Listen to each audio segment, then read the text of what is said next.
Hello, and welcome to the Daily Rings of Power podcast, your not-so-daily dose of the latest news, rumours, and speculation about the Lord of the Rings, the Rings of Power. The day is Saturday, May 11th, and I'm your host, Harry.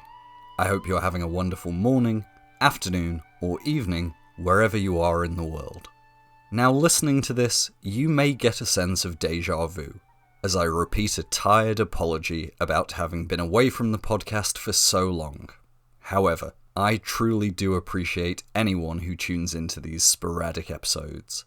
The good news is, we are back. I mean, we are really, truly back for good.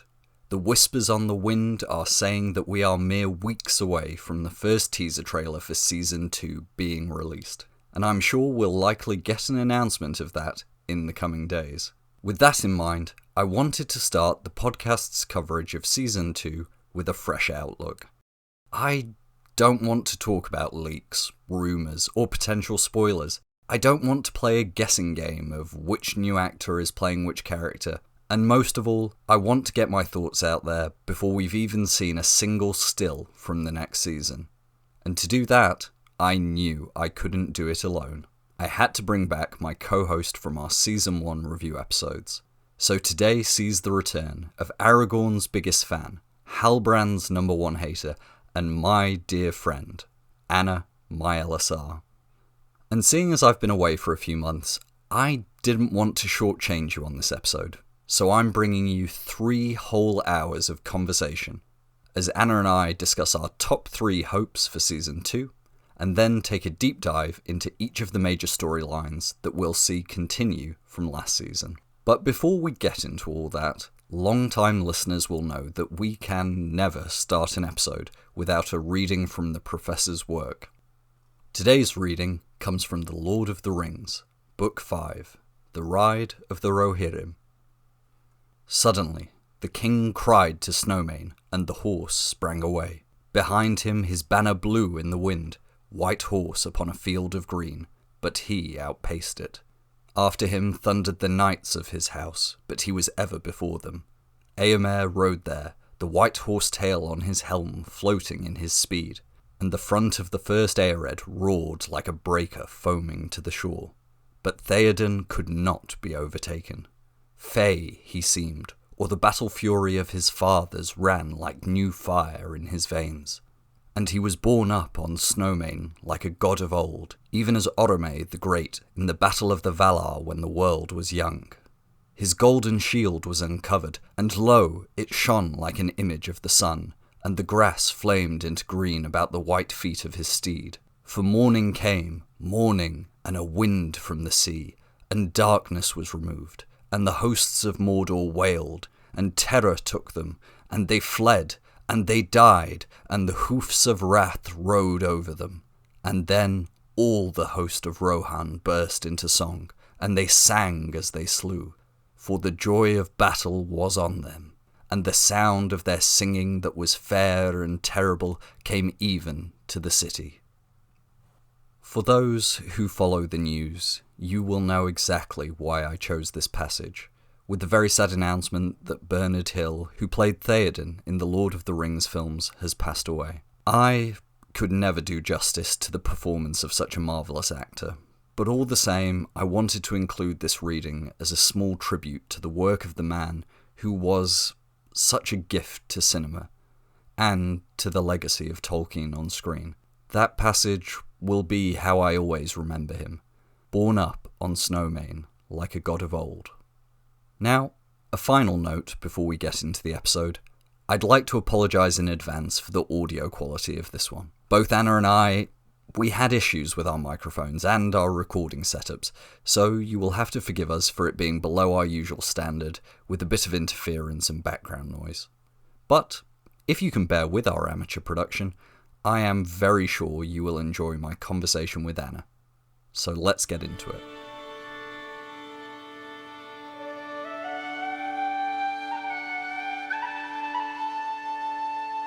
And so, without further ado, After 18 months of not speaking, we haven't even spoke once in 18 months since we recorded our last review of Season 1, Episode 8.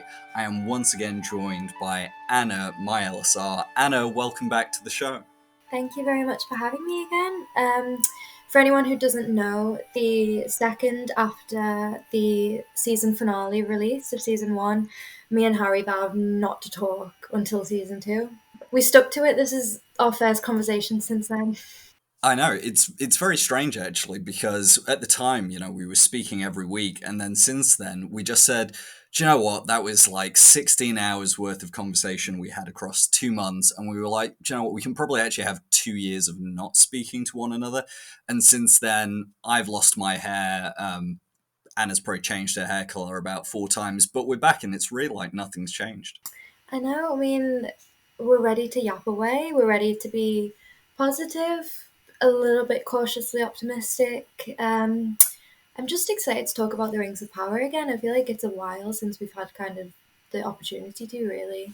Yeah, I mean, for those of you who don't follow me on Twitter, I've taken a couple of breaks over the past year just because there's only so much you can talk about for 18 months during the off season. And we did things like we did a rewatch space, series of spaces back in September, October of last year. So we as a community on Twitter have rewatched the show and we've talked about it.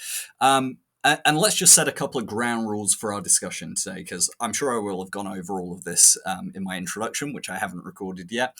But the point of the show today is that Anna and I decided what we really wanted to do is, before any marketing comes out, before any trailers, any posters, any images, any interviews come out for Season 2, we just want to have a really free and open conversation about what we're excited about for Season 2, what our hopes are, what we're looking forward to, what our concerns are. And one of the other important ground rules here for any of you who are on Twitter or follow fan sites, we're not going to be talking about leaks or rumours today, because we can't verify them.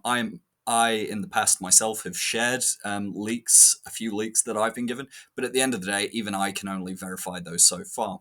So what we really want today's discussion, we don't want to talk about leaks or rumours, we just want to kind of let our creative imaginations go wild to some extent, and talk about what we're hoping to see in Season 2. And last thing, I'm sure I've already said this in the introduction to this, both Anna and I are not recording in ideal situations. I'm without my usual microphone, Anna's in a different location, so if the audio is a bit choppy for this episode, we apologise in advance, but hopefully you can bear with us. And the next time Anna and I talk, which will probably be in another 18 months, will be better. How about that? We can only go up from here. We can. Just to kind of, we can. And just to kind of add on to what you said about the no leaks kind of thing, I feel like what I like about this discussion, even though we've not had it yet, what I'm kind of I like the vibe of this because I feel like it's a discussion we could have had at the end of Season 1, because we're just kind of coming off the back of that. Where did we leave these characters? Where did we leave these storylines? What do we want to see in Season 2? No bias of what we've seen, because I know me and you, we've both seen some kind of spoilers, leaks. Don't know what's going to happen. So yeah, we could be miles off the mark here, but I think that's kind of part of the fun. Yeah, I haven't gone. I mean, the first time we ever spoke on this podcast, we did an episode. I think it was it around Comic-Con sometime, and then we basically just had a conversation about what we were hoping for from Season 1. So in a way, we've come full circle here. And just another point, for those of you who do follow me on Twitter, the other day I asked for all of your guys' top 3 hopes for Season 2, again disregarding rumours, leaks, spoilers, anything like that. So I'll be bringing in some of those throughout the show. I had over 80, I think it was something like 88 replies to that. So I'm not going to be able to cover everyone's. There was a lot of overlap, but I will be bringing in some interesting ones throughout the show. But without further ado, so we're not wasting any more of anyone's listening time, we're going to start off. We've each, in the very little preparation we've done for this call, it's been 18 months, but we're not big on preparation or research or anything like that. We're going to start off by, we've each prepared our 3 top hopes or things we're looking forward to in Season 2. So we're going to go through those, and then we'll get into the main plot lines, where they left off in Season 1, and all the characters, what we're hoping to see.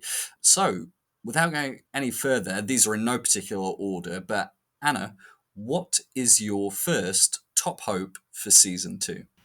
So I'm going to kind of go with the one that I mentioned under your tweet. I think this is probably my most anticipated storyline. I think it was also my most anticipated storyline in season 1, so it really is a full circle moment. But Elendil and Isildur, and I know that they kind of branch off into 2 storylines at this present moment in time, but I'm just kind of grouping them together as a family. Um, so I'm gonna start with Isildur. We left him on Middle Earth, obviously. The last time we saw him, his family are all now in Numenor without him. He's just experienced this loss. He's kind of witnessed his friend die, which I bet on and won, just in case anyone forgot. So we're kind of with him now at this time in his life, which I think is really interesting just because of how eager he was at the end of season 1 to get to Middle Earth, to serve and to play this role. And now we're just kind of watching him feel the repercussions of that. He's going to have to get to his family. Along the way, we don't know who he's going to meet. I think this is a good time for some new original characters, which is something that in season 1 I was very apprehensive about this introduction because we did have quite a few original characters, but I think that that was one of the biggest strong points of season 1 was the strength of the original Amazon created characters and how well they fit into the established Tolkien storyline. So I have no doubt that whoever Isildur meets along the way is going to kind of really fit in with his story, and I'm just really excited to see that play out. At the same time, you have Elendil, who's back in Numenor now, struggling with the loss of his son Isildur, who he brought with him to Middle Earth. So that guilt is going to be insane. That's on him in a way. We have him. He's back with Eregion, and I assume he'll be putting up this kind of like strong front for her. Eregion, I have a feeling she's going to be on a bit of a dodgy path this season. Mm-hmm. I'm a bit worried for her, let's just say that. And I do think this thing with the guilt he'll feel over Isildur and the kind of the protectiveness that will lead to over Eorien will just lead to this huge internal struggle for Elendil between his family and his faith. And I'm just so excited to see that play out. And I just know that Lloyd Owen is going to bring his absolute best. We saw what he did in season 1 with Elendil, and I have no doubt this is one of my ones where I'm quite cautiously optimistic for a few things, but I have no doubts that this storyline is going to be absolutely incredible, and I'm so excited. Okay, brilliant. I love that one. The Elendil family drama, in essence, separated by the sea, ironically. One son trying to find his way out of hell, the other one the father probably digging himself an internal hell of grief and guilt and trying to still be a father and whatever he is to Miriel. That's up for debate, I suppose. Okay, we'll talk more about Numenor in a second. I'll go with my first top hope now. And before we had this discussion, I said to Anna, just so you know, my 3 top hopes, they're more metatextual, they're more kind of, overarching, sort of structural things. And Anna said, yeah, no, mine are about characters and plots. So if you really enjoyed Anna's straightforward one there, hopefully you'll indulge me for the first of my top 3 hopes, which is a little bit more abstract. So, number 1 for me is I want all the plots to feel connected and for it to feel like one unifying Middle-earth story. And I'll try and explain what I mean by that. In season 1, you had all these different plots, 5 kind of major strands: Numenor, Lindon and Eregion, you had Khazad-dum and the dwarves, you had the Southlands and then what became Mordor, and finally you had the Harfoots. So you had these kind of 5 separate plots. But for most of the season, none of these stories actually felt that connected. And it was really only from kind of episode 5 and really episode 6 where these stories started to come together properly. And I completely appreciate for their first season, they wanted to establish all these characters. They wanted to set up these different storylines and place the audience within Middle-earth.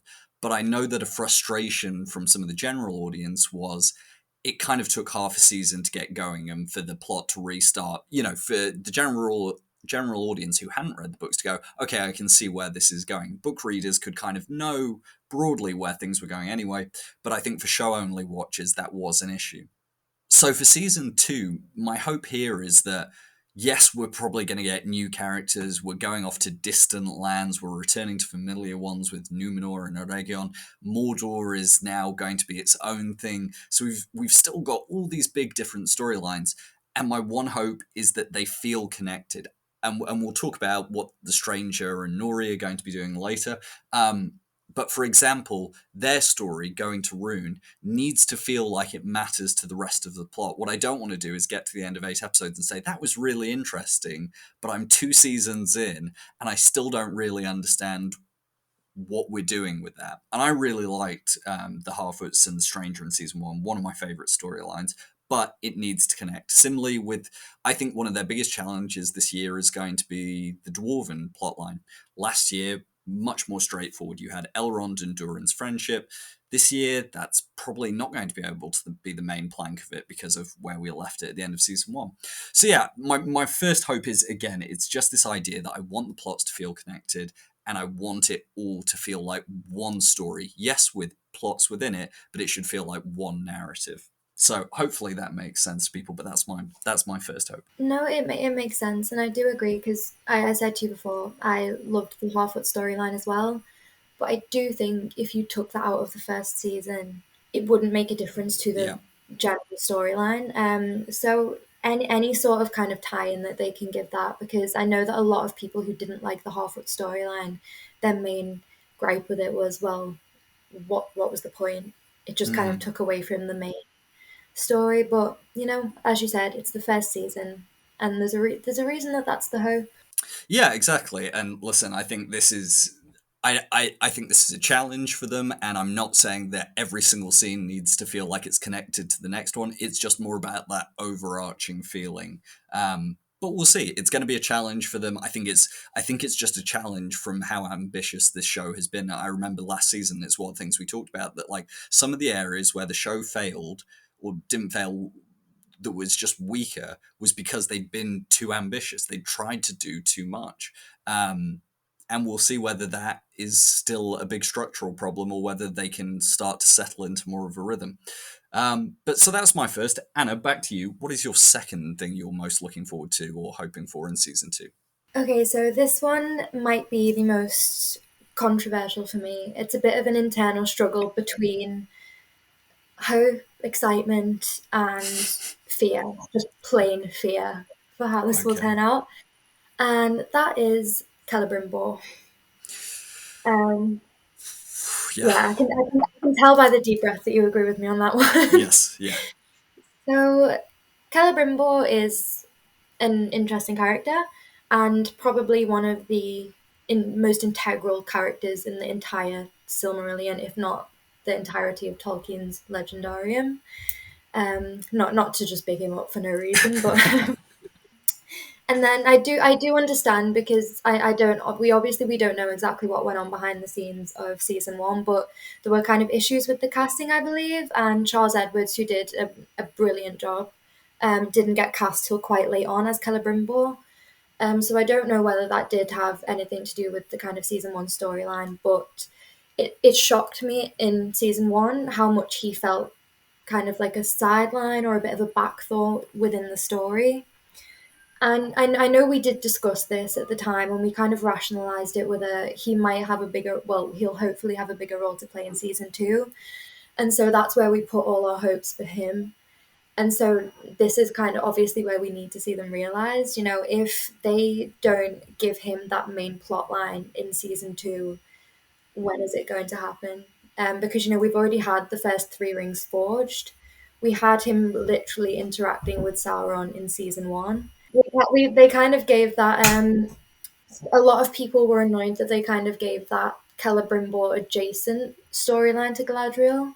And, however you view the relationship between Celebrimbor and Sauron, or more specifically Anatar, you can see the parallels between Halbrand and Galadriel and how that was done in season one. And I wasn't too happy with the kind of interactions between Celebrimbor and Halbrand. It felt a bit forced to me. And I do believe that's just because it was quite rushed and it was in maybe kind of the last two episodes. A lot of what I just said there was negative, but do you believe me when I say I have hope for this? Yeah. Because the cast we know are Tolkien enthusiasts, the showrunners, the writers, they all know that the source material that they're working with, and I do believe that they want to tell us the best story that they can. And I think that Celebrimbor plays the biggest part in that at this point. So whatever happens with this next season, with the rings, with Anatar, my kind of biggest hope for the season is banking on how that storyline turns out. Yeah, I mean, for a start, very well said. I could have echoed you word for word there. I think, and we'll talk a little bit later about some of the maybe mechanics of that, how they might try and do that with the idea of the Anatar type character. Obviously, we've got more rings to be forged. We've got the fate of Eregion, which we all know how that ends, and that is obviously probably going to be a big climactic part towards the end of season 2. But I think broadly speaking, yeah, it's no surprise that we both agree here. You know, yes, Charles Edwards was brought in last minute because they recast Celebrimbor. Listen, I think we both agree that he's a fantastic actor. In the few scenes he did have, he was excellent. We're not worried about that in any way. And even the kind of few scenes in episode 8 where we got to that more forging the rings, Celebrimbor's ambition, Celebrimbor being influenced by Sauron in one guise or another, all really good. It was just left too late and too little. Now, that's fine. We can accept issues with production in season 1, with the recasting, with logistics, and of course that they decided to make Galadriel the more central character. Fine, that's the choice they made. But I agree with you that for season 2, the big thing is we've still got more rings to make. We've got Sauron's return to Eregion in some form. We don't know exactly how they're going to do that. And we've got Celebrimbor's own tragic fate. So if his eventual fate at the end of season 2 is going to, or maybe he'll survive into season 3. I don't have much hope, but, anything could happen. If that's going to feel impactful to the audience, especially the general audience, he needs the screen time. And simple as that, isn't it? He does, and I think we had this discussion. I you know what, I vividly remember a lot of our podcasts, and I think it's because of how much time we just spent talking to each other about this show. Yeah. And I remember at one point we discussed kind of the term casual viewer, because that's how a lot of people were kind of describing the audience who were coming to view the Rings of Power. People who have seen the Lord of the Rings films or read the Lord of the Rings books, but haven't kind of read around the wider breadth of his works.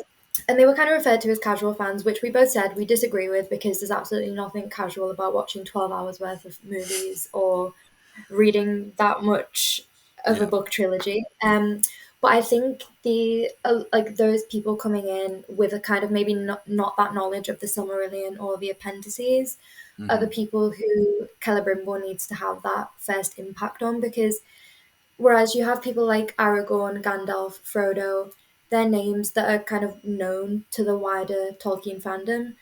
Celebrimbor probably isn't one of them, unless you're in our little Tolkien community who spend way too much time talking about it. And I want that to be a thing by the end of the season, because he is so important that he should be that name that people know. Does that make sense? Yeah, 100%. I think it's, like you said, that idea for show-only viewers, or perhaps have seen the films or maybe have read some of the books but not all of the books. It's about, it's that almost very straightforward idea that if the show is called The Rings of Power. Now, and I have disagreed with people on this. People have said to me, well, the show is called The Rings of Power, so how come the guy who made them isn't the main character in the show? And I do actually disagree with that. I think the point of the show is not about how Celebrimbor made the rings or why he made the rings. The show is almost answering two questions. It's kind of, why did the rings come into being? And obviously Celebrimbor plays a huge part in that. But the second part, which is, I would argue, is the bigger part, is what was the impact of the Rings of Power being made and everything that happened after that, because that's really what matters and what then sets up the future of all the Middle-earth stories in terms of The Hobbit, The Lord of the Rings, etc. Now, that's not to say that Celeborn isn't important. Like I said, he is central to that first question of why the rings were made. And I think we both agree could have been done better in season 1. But I think what they've got the opportunity to do now, and I'll probably return to this later, otherwise we'll just talk about this for an hour and not get onto anything else. So we'll come back to this. But I think the point that we can pick this up on is the idea of where did they leave Celebrimbor, and what are the opportunities for interesting character dynamics, for interesting personal kind of quirks and personality elements they can draw out in season 2. And I think there's a lot they can do there. But we'll save that for more discussion in our Lindon and Eregion section later. So my second top hope, and again, we're going very metatextual here, no such thing as characters, we're talking about big structural things. My second hope... my second hope... Sorry. That's all right. Don't forget we're recording. You can't just leave sassy remarks and they won't be picked up. But anyway, ignoring Anna's snide commentary, my second hope is don't neglect the small, quiet moments for the big set pieces. What I mean by that is, if I think back to season 1, and I, unlike Anna, because I'm actually a fan of the show, I've rewatched it many times. Anna has not. She doesn't even really remember who any of the characters are, as you can tell. But my favourite moments from season 1, and this hasn't changed from my first watch through to when I did my most recent rewatch towards the end of last year, is my favourite moments are those small, quiet moments of characters connecting. It's like I talked about when I interviewed Alex Dissenhoff, the cinematographer for 2 of the episodes of season 1. His favourite scene is when Galadriel and Theo are sitting under the fallen tree at night and discussing whether there's a plan to everything horrible that's happening and whether they can have faith in higher powers. That's one of my favourite scenes. My favourite scene from episode 2 is when Elrond and Durin are on the elevator, the lift, and we find out why Durin is so mad at Elrond, and it's because he feels like he's been left out of his life, and it's that problem of the mortal versus the immortal life. I could go on and just name all these small moments that are my favourite from season 1. Now, don't get me wrong, I loved seeing Mount Doom explode. Absolutely great. I loved seeing Galadriel do various forms of sword parkour, whether it was killing the troll or backflipping off a horse or, whatever it was. All brilliant. I loved seeing the kind of magical elements of the First Age prologue. But what will always stick with me are these small moments, these moments of quiet insight into the character that I think really go to the central themes of Tolkien. Now, the reason why I've brought this up for season 2 is the showrunners have talked in an interview they did basically right after season 1 ended, when they'd started filming season 2. Mad to think that was, a year and a half ago, longer if not. One of the things they talked about is they felt like the general audience wanted a quicker pace, and they talked about, we've got a 2-episode battle and we're going to move things along quickly, and there's going to be big stuff from the lore happening in this season. All great, very excited for that. But what I don't want to be what I don't want season 2 to feel like is, an event. Not every episode, not every scene has to be big and loud and a sword fight or an argument or a dramatic vista. Some of it can be 2 people in a room having a conversation about how they feel or about their anxieties, their fears, their hopes. And this isn't really a fear of mine, because having seen the writing from season 1, knowing that it's the same showrunners, I don't think they're going to abandon that. I'm not really worried about it.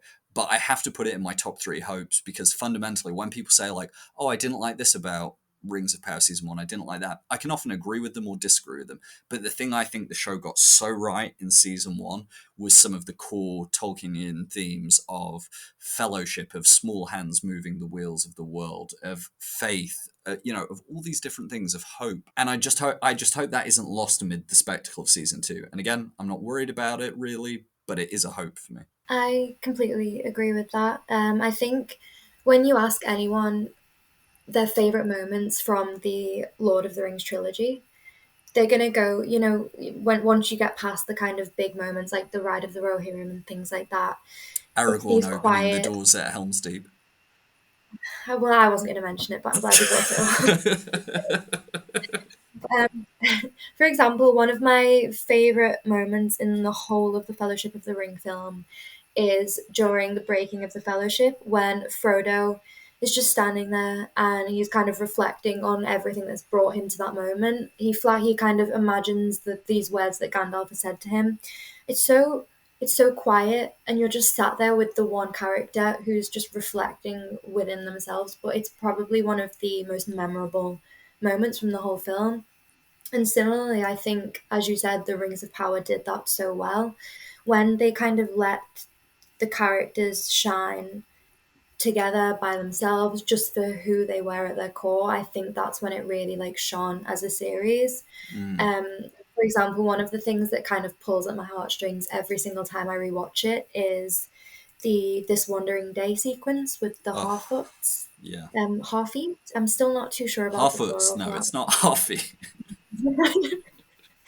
It sounds right as a Harfeet, but I know that it's not. Yeah, it's like Um, sheep. You can't just say sheeples or sheepers. It's just still sheep. it makes sense, and yeah, that whole sequence of this Wandering Day, it's even similar to that moment actually that I've just mentioned with Frodo, because you get to the end of this song that talks about their life, and I think that really reflects kind of the Tolkien theme of celebrating a simple life. And then you reach this moment at the end where it just pans to the stranger who we still didn't know too much about at this point, and it just has him staring at the sky, the place where he came from.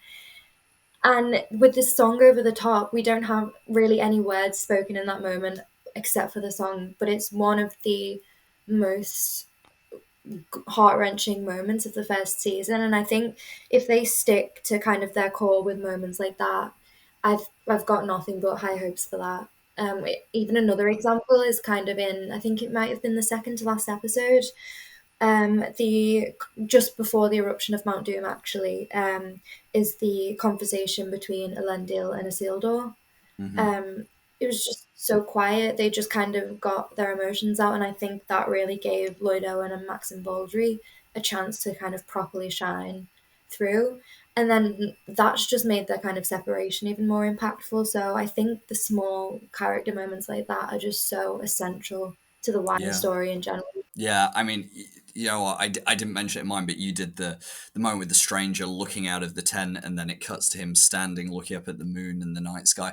I mean, that moment, I still remember when I watched it for the first time, and I just started crying, and I couldn't necessarily explain it at the time, and I remember we talked about it when we reviewed that episode, and it's just one of those things, and it's why film and TV are so great, because you can have these moments that transcend, literature is my first love, but movies and TV often have that ability to just make you feel something with an image or a sound or the combination of both. And you're right, that's where it shined. And you can even relate this. We were talking about this when we were getting ready to record the for no reason in particular about Peter Jackson's films, but we were talking about the Hobbit films. And I'm very mixed on the Hobbit films. I like them less the longer they go on. I really like An Unexpected Journey, and by Battle of the Five Armies, I'm just kind of baffled that this is from the same person who made the original trilogy. But my favorite moment in the whole of the Hobbit trilogy is in the first film when Bilbo finds Sting in the troll cave, and he talks to Gandalf, and he says, Gandalf, I've never even held a sword before, and he talks about having to kill, and Gandalf says his line about the important thing is knowing not when to take a life, but when to spare one.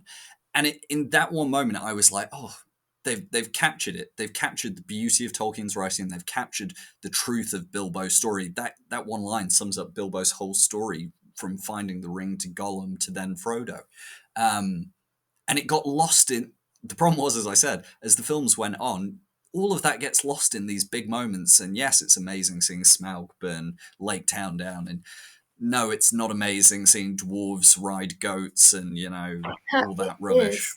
No, it's not. That is wonderful. Well, okay, no accounting for taste and all that. But before we get sidetracked, I think we're in agreement on this one. It is that small, quiet moments over the big ones. Right, so that I can stop waffling for a bit. Anna, give me your third and final top hope for season 2. Okay, so I'm actually gonna. This was originally going to be different. It was originally going to be about a character storyline, but I have a feeling we'll talk about that anyway. So I'm gonna do a bit of a 360 because our little rant just then made me think of probably my biggest excitement. There's absolutely no doubt in my mind about this one, and that is Bear McCreary's score for season two. You know firsthand how apprehensive I was when it was first announced in season one that Howard Shore would only be doing the opening opening kind of track for the show. I was like, who is Bear McCreary and why is he involved in this? Should we tell the audience what you actually said? Do you remember what you said? I don't think so, but I'm not sure I want to know. All Go I on. all I'll say was that it very strongly implied that you might commit an act of physical violence on behalf of Howard Shore to take out Bear McCreary. I do remember, and I think it might be that I had a dream that Howard Shaw punched Bear McCreary in the face. Is that That was it. Yeah. that was the one? Listen, I can't control my unconscious mind. That was they were my fears for season one, kind of get battling themselves out in my head. But I've never been more glad to be wrong about something. I can't imagine anyone else really being involved with this show more than Bear McCreary. Yeah. I viscerally remember the first time I heard the Khazad-dum theme. That's all I needed to hear to know that I was completely wrong about anyone else except Howard Shore being involved. I had this very territorial Mm. sense of Middle Earth, and I kind of rag on people who say that Peter Jackson is the only one who can kind of portray Tolkien's writings on film, but I had that same kind of biased view towards Howard Shore. I was like, who else can produce the music of Middle Earth except for him? It turns out Ben McCreary can, and he can do it absolutely beautifully. You know, the Khazad-dum theme, the Sauron theme, Galadriel's theme, Numenor. There's just everything he did was more than I could even have imagined to kind of fit with this universe. And the fact that we're only Mm. going to get more as this goes on, you know, we might get something just for Celebrimbor if he's hopefully as central to the second season as we'd like. He had, you know, was it Fiona Apple he had on to do the kind of Where the Shadows Yep. Lie. I do think, and I don't know if this counts as a leak, so if it does, just kind of cut this bit out. But I do think he spoke about collaborating with someone who we'd all be very excited about. So that's definitely something that Yeah. I'm looking forward to in season two. New character themes, new location themes, just anything that he gives us. Really, he's never Yeah. missed. He really hasn't. No, I mean, I'm really glad you brought this up because I think weirdly I might have somehow missed this from our whole discussion because we're going to be talking about plot and characters and storylines. Yeah, that's But you're fine. right. I mean, in a way, it's not even really a hope for either of us, is it? Because it's just a thing we're looking Yeah, forward to because we both know it's going to be great. Unlike the very uncultured Anna, I was already a big fan of Bear McCreary, so I knew he was going to be brilliant. listen. So I didn't know him by name when I first came into this, I will admit. However, obviously he's got so many kind of iconic themes that I just didn't realize were him. You know, there's like The Walking Dead, Outlander, Black Sails, things like that, Mm. which now that I'm more cultured, I do know that that was him. But yeah, It's okay. The Rings of That's all Power, right. I think it was kind of a career defining moment, I think. And he was yeah. the absolute perfect person for the part. I listen. I couldn't agree more. I think he was the thing I was most excited for in season one. Everything else I was excited for, but this I knew it was going to be great. I'd been such a huge fan of his work, whether it was kind of everything's varied as like you say, Black Sails, another TV show, or his work on Godzilla, King of the Monsters, and people might say that film, and you're like, you don't understand. In the same way as Lord of the Rings, Bear was stepping into the shoes of another composer. When he works on a film like Godzilla, which has a 50, 60 year history of films being made with their own composers, their own soundtracks with an iconic theme, and then being able to craft music that works, that is in many ways just as impressive, if not more. And then when I think about the music he made for season 1 itself, it was just, I mean, we don't need to go over all of them. They're all my favorite. I have my favorites, but God, I'd listen to any of them. I still do if I have to work or, do some writing and I just need some good music in the background. I'll quite often put the soundtrack on. But as you said, new character themes. I think he's even said that we're going to get a theme for some characters that didn't get one in season 1. So people here I'm thinking of is like Gil-galad. Pharazôn will probably get a more defined theme. So yeah, there's so many things about Bear McCreary's involvement in season 2 I'm excited for. We've obviously got some big lore moments coming. I'm thinking about the forging of more rings, the forging probably of the One Ring, the sack of Eregion, all these things that I can't wait to see how he scores.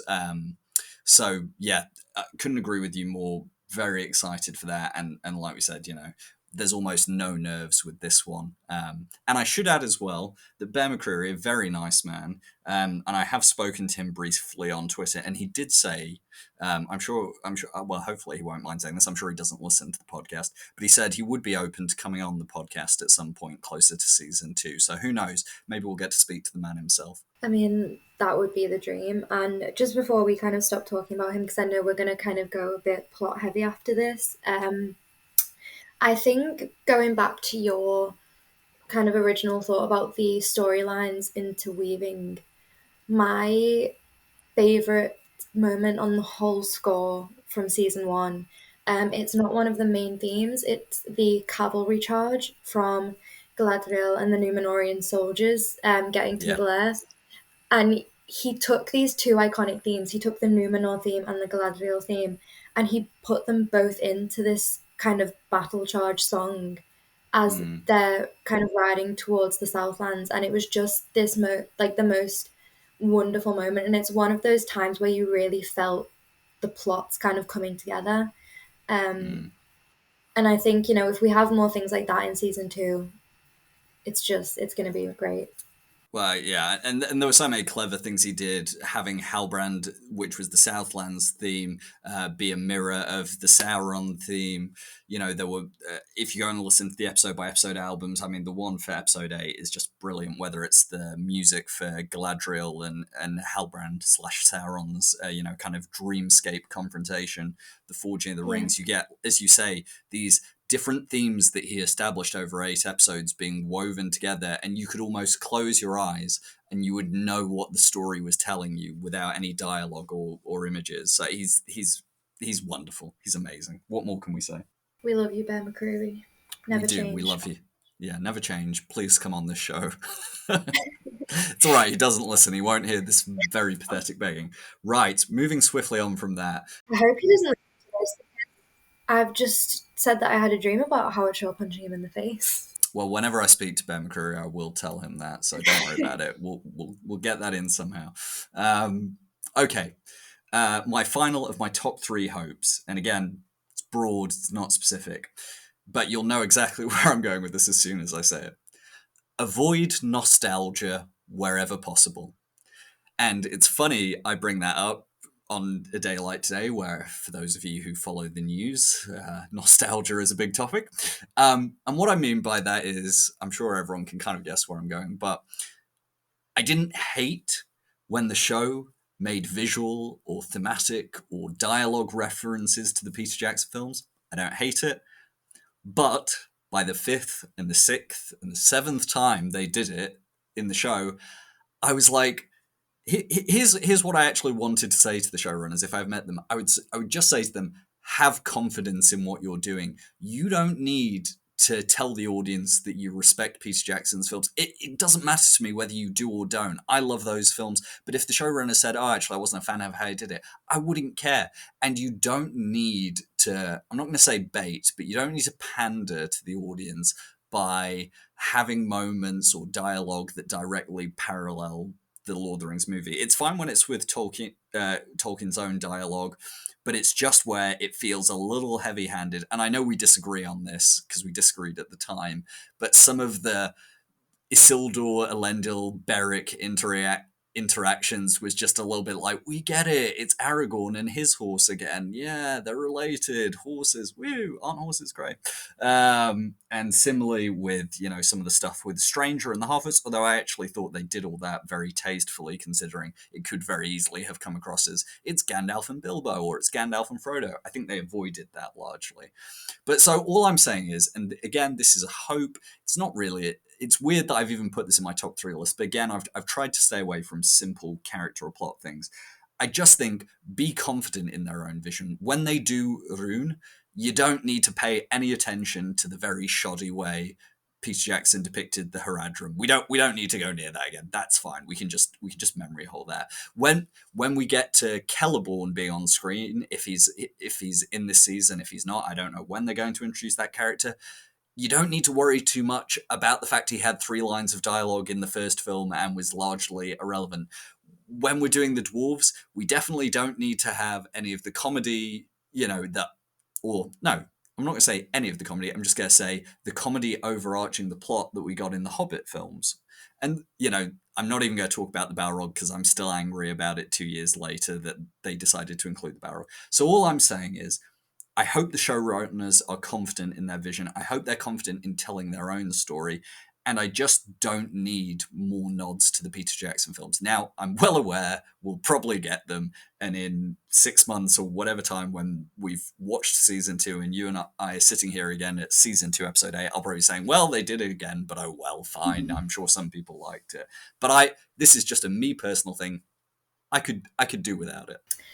I completely agree. And I think I know I've gone through all of my hopes and kind of excitements and my nerves for season 2. One of the things I did have written down, which I didn't mention because I wasn't really sure how to frame it as a hope, more than I hope they don't put another unnecessary Balrog in season 2.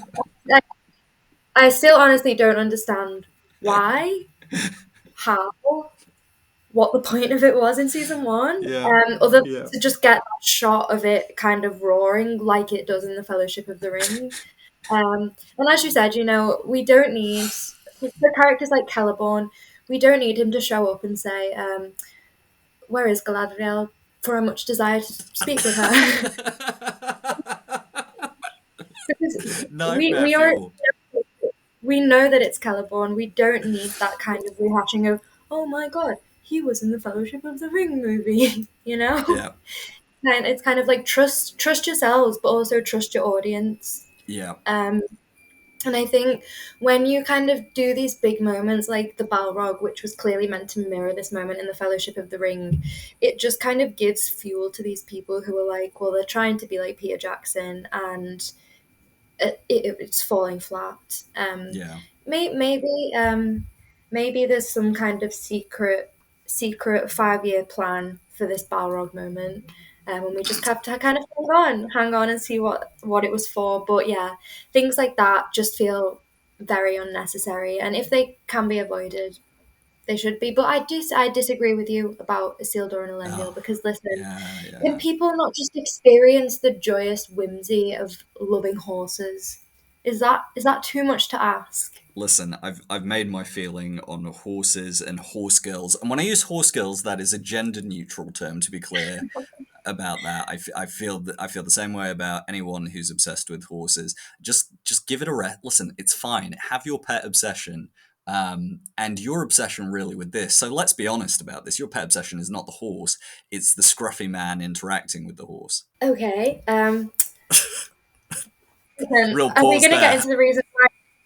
Are we going to get into the reason why you want Celebrimbor to be a bigger storyline in season 2? And it's not just for the plot. Well, listen.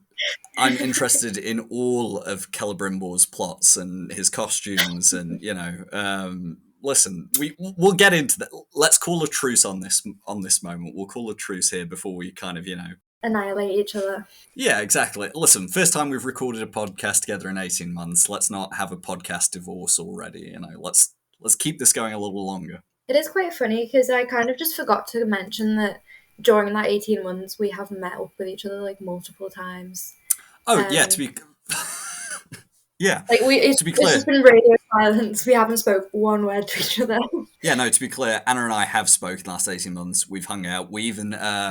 this is we should get back on track soon, but this might be of interest to some people. We even saw Maxim Baldry, who plays Isildur. We saw Maxim Baldry and his band, Terror Twin, play a concert, and they were fantastic. And we may have met Maxim and shared in some conversation, some of us more than others. But, anyway, we're not going to talk about that because that's all very uninteresting to people, and neither of us want to talk about. All I'm going to say about that is that we had a very fun night and we got to talk to the actor of Isildur about Tolkien, about his favourite Tolkien characters. Boromir, incredible choice for Isildur. Mm-hmm. And just it was a very nice discussion. And as I think I said earlier in the talk, it's nice that a lot of the cast are Tolkien enthusiasts, and you can just tell, speak to them, that they're very 100%. passionate about the characters they're portraying. And that'll be one of the fun things once the marketing and promotion starts for season 2, finding out which of the new cast members are also big Tolkien enthusiasts. And I don't need them all to be very clear. I'm not one of these people who's like, I need everyone involved in this production to love Tolkien as much as I do. It's like, no, for a lot of people, acting or writing or filmmaking is a job, and that should be fine. I don't need my actors to all have read the Silmarillion, but it is just nice and fun when some of them are. Like, for example, Charles Edwards taught himself calligraphy to write Elvish when he was a child. There's all these different stories of the cast, and obviously we know Morvith Clark is a huge Tolkien fan, which comes across in her performance, I think. Right, enough on our tangent on us having, really cool social lives where we hang out with rock stars. Yeah, I mean, the last thing on that is that if you ever get the chance to go and see Terror Twin live, or even just listen to them, you should do it because they're a great band. Yeah, they've got a song about soup as well, so I guess that's the thing, if you like soup. It's a great song. The less I say about the music, the better. I loved it. Okay, we've gone through our top 3 hopes, our top 3 things we're looking forward to. Now, as promised, we're going to, because I know people will be saying, oh, you only touched on a little bit of Numenor, a little bit of the elves. We've got you covered. We're going to do that now. So we're going to go through each of the main storylines, talk about the characters we didn't talk about where we think the story might go, our hopes. It's just going to be a free-flowing conversation. As you can tell, we have not prepared well for this call at all, as neither of us have working mics, and you won't notice this after I've edited it, but the call broke about 10 minutes ago. So anyway, moving on, we're going to start. Where should we start, Anna? I feel like a happy place for you to start would be Numenor, perhaps? Numenor would be a lovely place for us to start. Great. Well, for Anna's benefit, because as we mentioned, Anna hasn't seen the show more than once and doesn't really remember anything, and for anyone at home who similarly hasn't bothered to rewatch it, I've written up little recaps of where we left the characters. I have seen it twice. Thank you very much. Yeah, now that's what we call a real casual. Okay, on a serious note, for those of you who ever attended one of our read-alongs or watch-alongs on Twitter, you might be familiar with my style of recaps, which I'm going to claim involves some level of humour, but fair warning, you may or may not even get a chuckle out of it. So, where did we leave Numenor at the end of Season 1? The king, Tar Palantir, is dead, but not before allowing Eärien to go to the top of the tower and find the Palantir. What has she seen in the shiny ball, and will it shift her future in the direction of the faithful or into the ranks of a new rising power in the island kingdom? Following the king's death, Miriel and Elendil, our favourite servant to queen, friends to lovers perhaps, return to Numenor with the remains of their expedition fleet. Miriel remains blinded following her injuries in the firestorm following the eruption of Mount Doom, whilst Elendil believes Isildur to be dead. He does have another son, but we don't really know where he is. And what awaits these two sad sacks upon their return to Numenor? Well, it's the one and only Chancellor Pharazôn who has grand visions for Numenor's future, and having seen the last king die, may have his own mortality on his mind. And of course there's his rather inept son Kemen, but we probably don't need to worry about him. And I think that largely covers where we left off Numenor and where all the main characters were. Of course, there's also Isildur's best friend, Valandil, who returned with the expedition fleet, but we don't know what he's going to be up to in Season 2. Anna, you kind of started us off talking about Elendil and Isildur. I wonder whether you have any thoughts on Elendil and Miriel, either separately or together, and what you might like to see from them in season 2. Okay, so I'm going to start on probably the least serious note, and I will get more serious as I talk about this, but I'm quite nervous to see the ship wars that Elendil and Miriel will kind of bring out in people in season 2. Mm-hmm. We saw the kind of ends of their. They have a very interesting relationship, whether you take it romantically or just as this kind of. They're kind of tied by their plots at this point. You know, they've been on this kind of hellish journey together, and now they're returning, and they very much are going to need to lean on one another because the Numenor that they're returning to is going to be a different place than they left. You know, we saw the beginnings of this kind of political unrest even in season 1.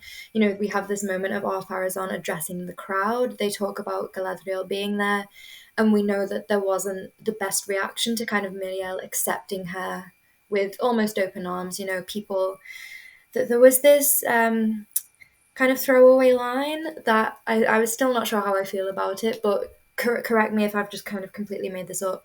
There was this kind of line about elves taking people's jobs or something like that. Yeah. I mean, listen, I think we debated this at the time, and I debate it with people. I'll say two things about it. One, yes, I understand why some people felt it was a bit clumsy just in terms of dialogue, but where I'll disagree with people is where they say, oh, this is bringing modern day politics into my fantasy show. Let me just say this. Doesn't matter whether you're in 21st century Britain or America or any other country, or whether you're in ancient Rome, the question of how people earn their money, who gets those jobs, and who controls the flow of labor and commerce is important to everyone. And it would be important in Numenor.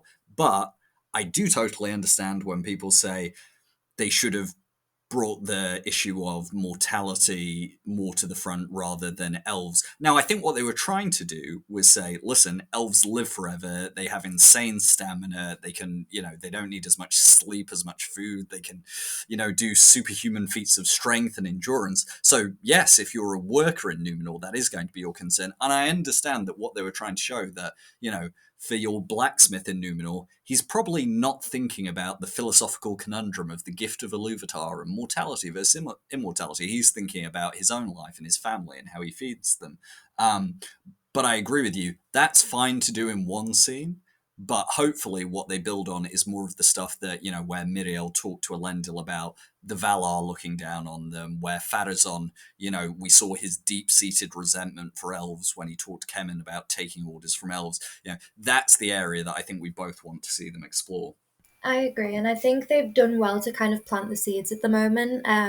They've given themselves a very good place to springboard off of into season 2, because Numenor is this place of unrest. They're kind of standing, not to quote Galadriel, on the edge of a knife. There's so much that could happen in this place. I mean, we all know how it ends for Numenor, and it isn't great. It's kind of this. It's this like doom. It's kind of this doomed place, and we know that. But seeing how the show is going to get them to that point is going to be so interesting. And I mentioned it before. I think me and you are both in agreement that Eregion is going to go down a bit of a shady route this season. We know, I mean, I know she is one of your favorite original characters, if not your favorite. And I don't think she was given much to do in season 1, but I think that was very purposeful. There was a lot of original characters to introduce and kind of weave into the story. They set her up for this moment in season 2, I think. We know that she's kind of looked into the Palantir. We've seen that Miriel and Galadriel have both envisioned the fall of Numenor. So you could probably just assume that Eregion has seen the same, if not something similar to that. And naturally, as a young girl, seeing the kind of death of your homeland, of your whole family, probably, it's going to bring up some kind of crazy emotions within you. And then at the same time, we have her newfound friendship with Kemen, who, as you mentioned, is Pharazôn's son, with a terrible haircut that I do hope they change in season 2. Yeah, so you have these influences now in her life. She has this big fear to in like looming in her future. She's just lost her brother. Her dad has just got back from this kind of I'm gonna say father. That sounds more professional. Her father has just got back from this kind of hellish experience and is also grappling with the loss of his son. So Aorian, I think, is going to be very influenced by Farazan and Kemen. Mm. This is where I'm slightly intrigued, and I think you will join me on this, whether they will introduce an Arion in this season. We know that Aorian is an original character. It's not she's not canon to the books as Isildur's sister, but he does have an Arion, a brother who we know about, and not talking about leaks because I'm genuinely not too sure if I've really seen much on this, but Mm. this would be I think, a good time for him to come as this person to lean on for Elendil, for Aorian. I think it would make sense at this moment in time to kind of add him to the Numenor plot, but I'm not too sure Yeah. what you think about. Yeah, I mean, I'll start with that, and then we can go back because you raised a lot of great points there. I guess starting with Inarion, I mean, we obviously got a brief couple of mentions of him in season one, where we found out that Inarion's on the west of Numenor. Sounds like he's trying to integrate or maybe rediscover the faithful community out west. That was kind of what was heavily implied, and Isildur at one point almost seemed like he was going to join him. Um, I think the interesting thing with the Naran is, to your central kind of question you asked, I guess, like, is it imperative they introduce him in season two? On the one hand, I could say no. You know, yes, he is integral to the kind of post fall of Numenor when we have the kingdom is in exile, we have Gondor being established, and obviously Isildur and Anarion are, they're essentially co-rulers. They're ruling together as brothers, and as someone with a brother and anyone else with brothers, I can't imagine ruling anything with a sibling. But shout out to them for doing it. So, in a way, you want him to be very established pre the fall of Numenor. Now, the question we could also ask is when we think there's going to be 5 seasons of the show. How soon could Numenor fall? Could it be season 3? I think unlikely. Could it be early season 4? Maybe. Is it more likely probably end of season 4? Is that when we're going to see, the almost title card Ikalabeth moment? I think that's probably likely.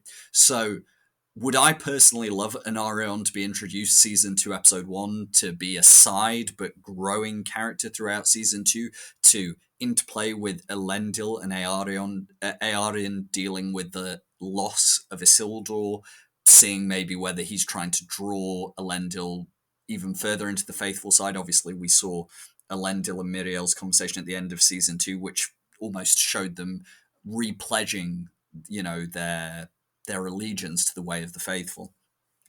So, would I love all of that? Yes, I would love for Anarion to be present throughout season 2. Now, as people who follow me on Twitter know, I have had some Numenor leaks sent to me. I'm not going to discuss them now because, again, we can't verify them. And I've shared very little of them on Twitter. I've been sent a lot and I can't verify most of it. So I'm not going to go into it. I'll just say I have no clue whether Inarion's going to be introduced. If he is introduced, whether he's a major character this season, I don't think so. I think if he's introduced at all this season, he'll be a side supporting character. So, yes, I would love for him to be. Do I hypothetically see a scenario where you can use season 3 and season 4 to really establish Inarion's character sufficiently that by the time we get to the fall of Numenor and the kingdoms in exile, it works? Yeah, I absolutely can. I know fans of Numenor and fans of Inarion won't be happy about that, but I'm just being pragmatic about it, and I'm going to say, yeah, I think I can see a world in which you don't have to introduce Inarion this season. I would, but I'm not saying it's essential. I know what you mean. I think it differs a lot to like you said, it just depends on where the story ends up falling within these 5 seasons because we probably know that the sack of Eregion is going to happen sooner rather than later. That's why it's so imperative for us to have Celebrimbor kind of thrust into the spotlight in season 2.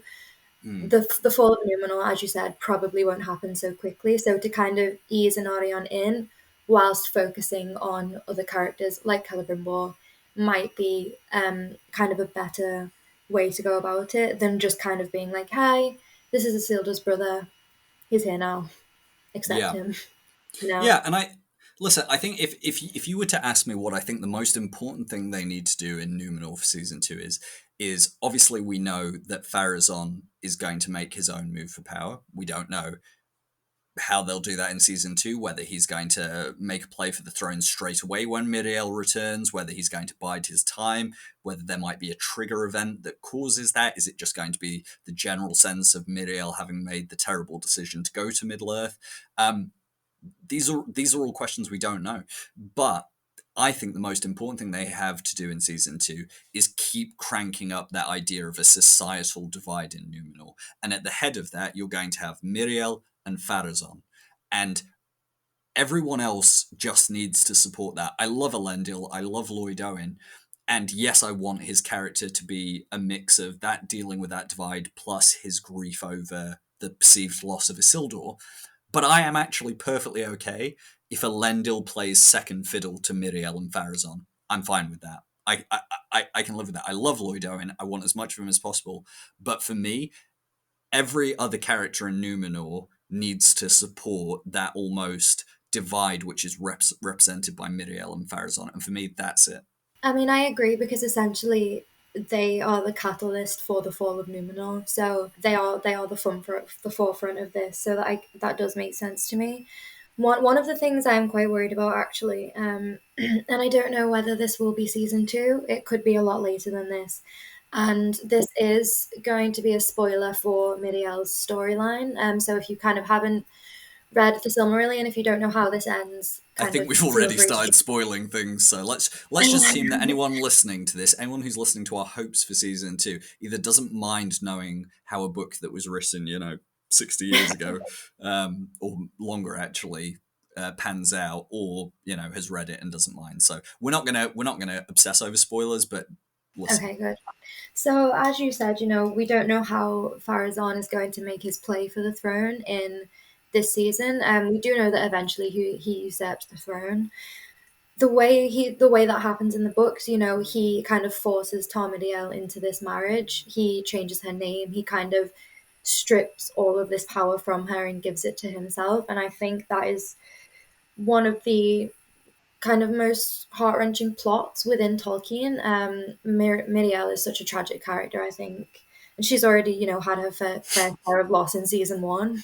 Yeah, her eyes actually. And her eyes. So her story is a very sad one, and I think Cynthia Adai Robinson, incredible person for the job. She's already given so much to Tomadiel within just one season. And I think she's going to bring such a weight to the rest of her story. But the dynamic between her and Farazan is very, I don't really know how to phrase this. It's just a very kind of fragile subject almost. It's kind of about the complete stripping of power from a woman, with this forced marriage. Her name is taken from her after kind of the loss of her father as well. And I think it will be even more interesting now. I know you said you wouldn't mind if kind of Elendil played this more of a backseat, but you have this kind of new dynamic between Miriel and Elendil, and I wonder how that will play out alongside Farazan and Miriel as well. Yeah, I mean, I've said literally, I've said this for almost 2 years now. I don't need them to do the forced marriage plot, and I think they shouldn't do it. I think you can do the usurpation of the throne without it. I think you can still have it being about Farazan wresting control and autonomy from Miriel without going into the very tired trope of forced marriage. I don't think we need it, and I don't think it adds anything to the story. And if people are mad that that's changed from the law, I couldn't give. I agree. I think it would add more to the story of Numenor. This kind of there's many ways to usurp a throne, and obviously I'm not talking from experience, but it would be interesting. It would be interesting to see the route that they could take. I mean, as we said, they've kind of planted these seeds for political unrest anyway. If there's one thing Tristan's Farazan has at the moment, it's charisma, it's style. He's got a great head of hair. There are plenty of avenues for him to take to usurp this throne at the moment.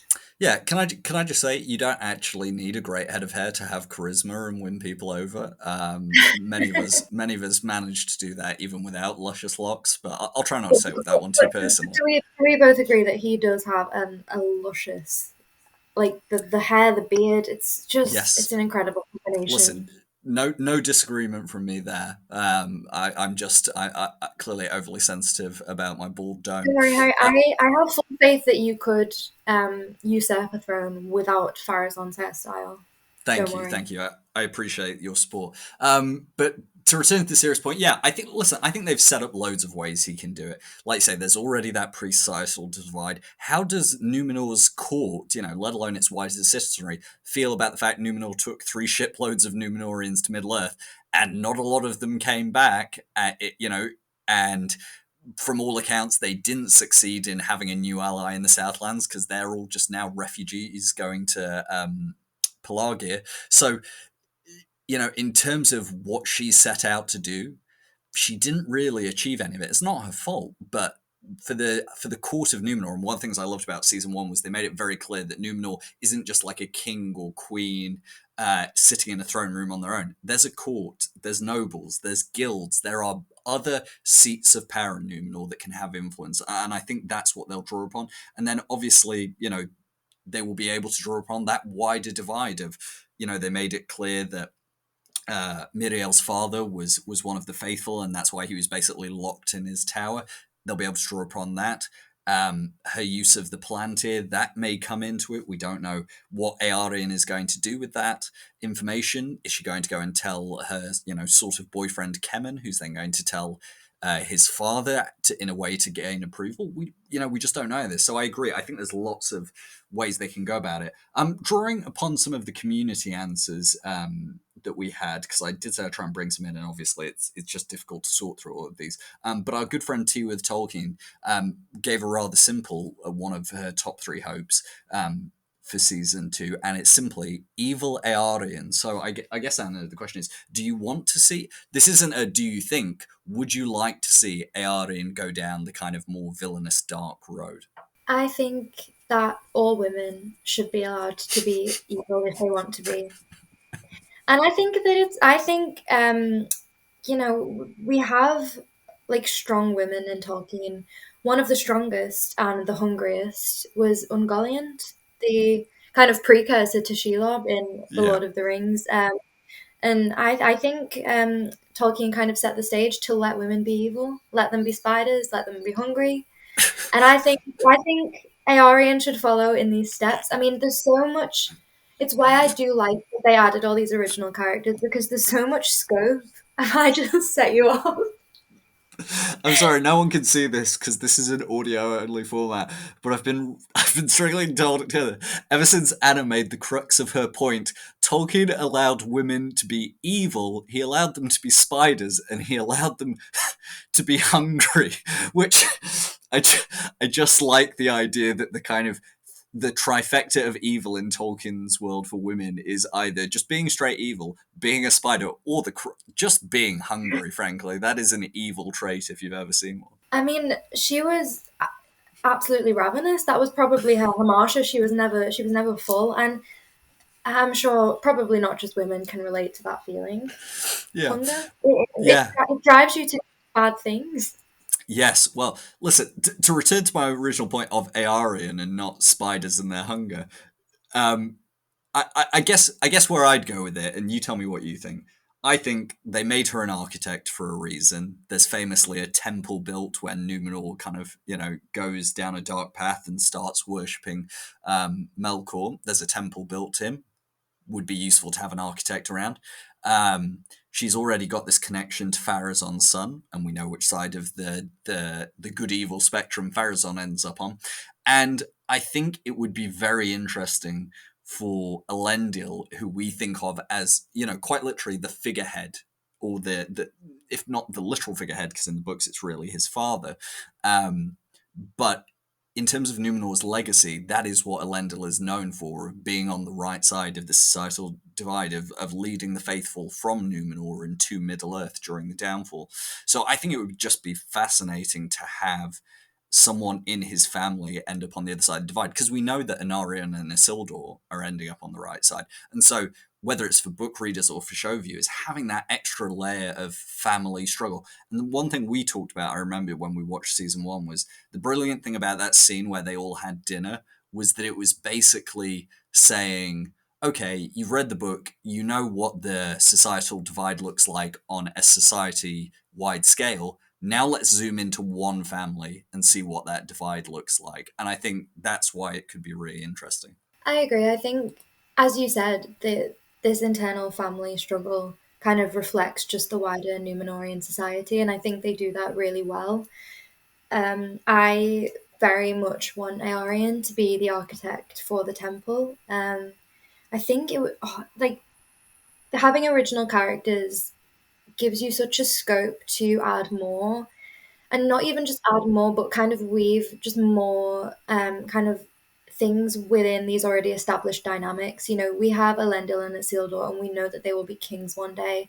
We know that like Aragorn is within their lineage, and to at least within the canon of the Rings of Power, have this kind of almost flaw in the family tree of someone being this influenced to choose this path. I think it's so it would be a wasted opportunity, I think, if they kind of set up all these things about her being an architect, all these divides between faithfulness, and then just kind of didn't do much with it. I think it would be wasted potential, because I think Eorien has the potential to be a very, very interesting character. Um, and I think the only other thing I really wanted to say about Numenor before we moved on, obviously, was Valandil. He is the one that you thought was going to die, but he did not. It was Ontimo, R.I.P.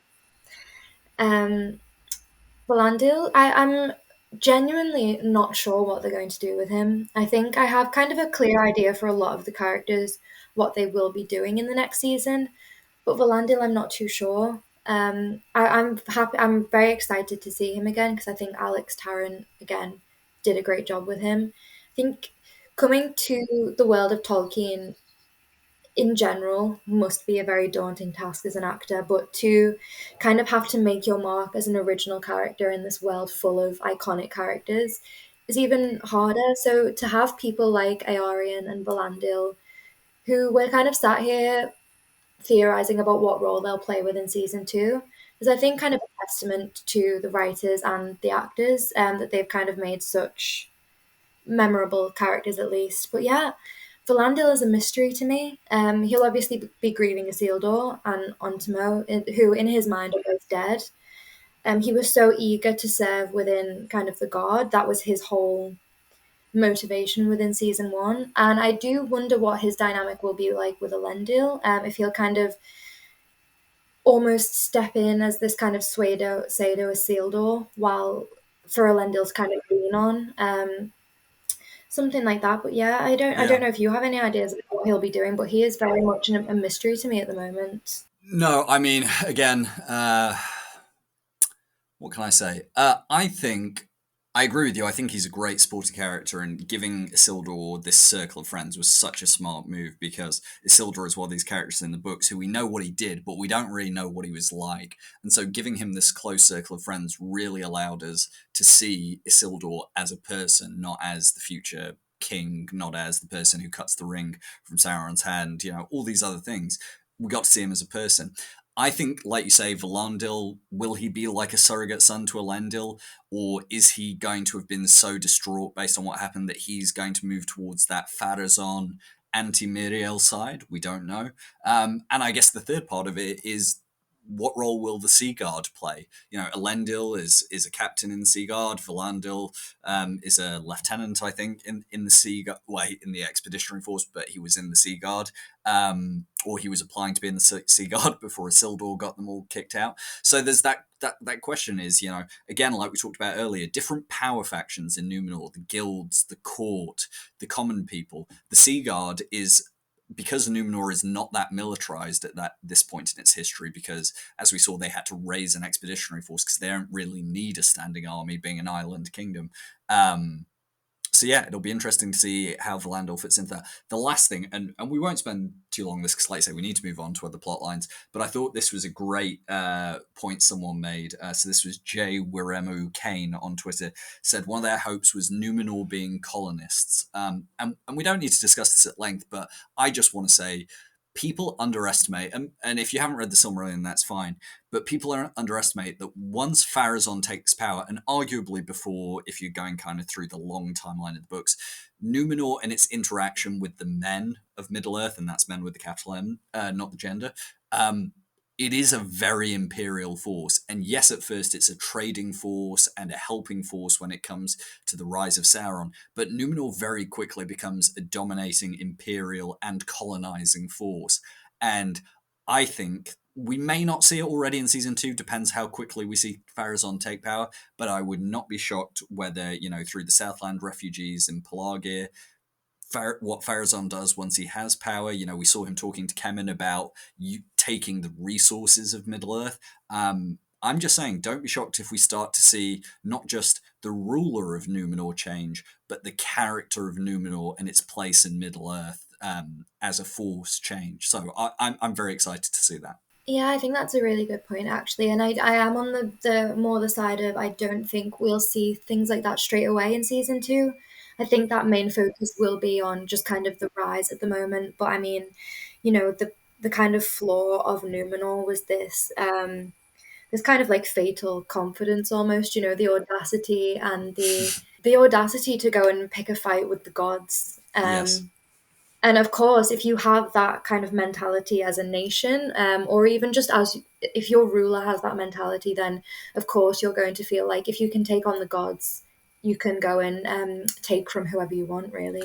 Yeah, and I think that's one of the things they actually did really well in season 1. People underestimated this because they got obsessed with the elves taking our jobs line. But think about how clever it was the way all the Numenorians spoke to Halbrand when they thought he was man, constantly calling him a low man of Middle-earth, low man, you this, you that. That's how they see the men of Middle-earth. They don't see them as equals because Numenorians, see themselves as this kind of superhuman, they're not elves, but they are the better humans, this kind of very weirdly racial essentialism. Now, admittedly, that's God-given, but it doesn't. The important point that Tolkien makes is, the god in Tolkien's world, Eru Ilúvatar, he gives many gifts, but the more gifts you're given, the more is expected of you.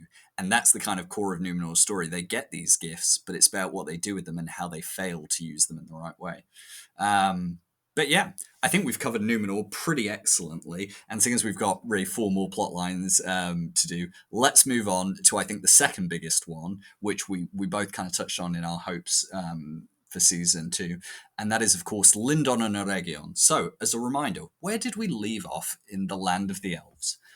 Well, the 3 elven rings have been forged, the pesky interloper called Halbrand has been sent packing, and the elves will no longer need to abandon these shores. Hooray! Everything is fine again. Is it? Well, Celeborn didn't exactly look like these new rings have dulled his ambition, and he's still got that fancy tower to use. Galadriel might have dodged some awkward questions about her travelling companion, but Elrond has his own suspicions after finding the lineage of the Southland kings discarded in the waters of the Glandwin, much to every librarian's horror.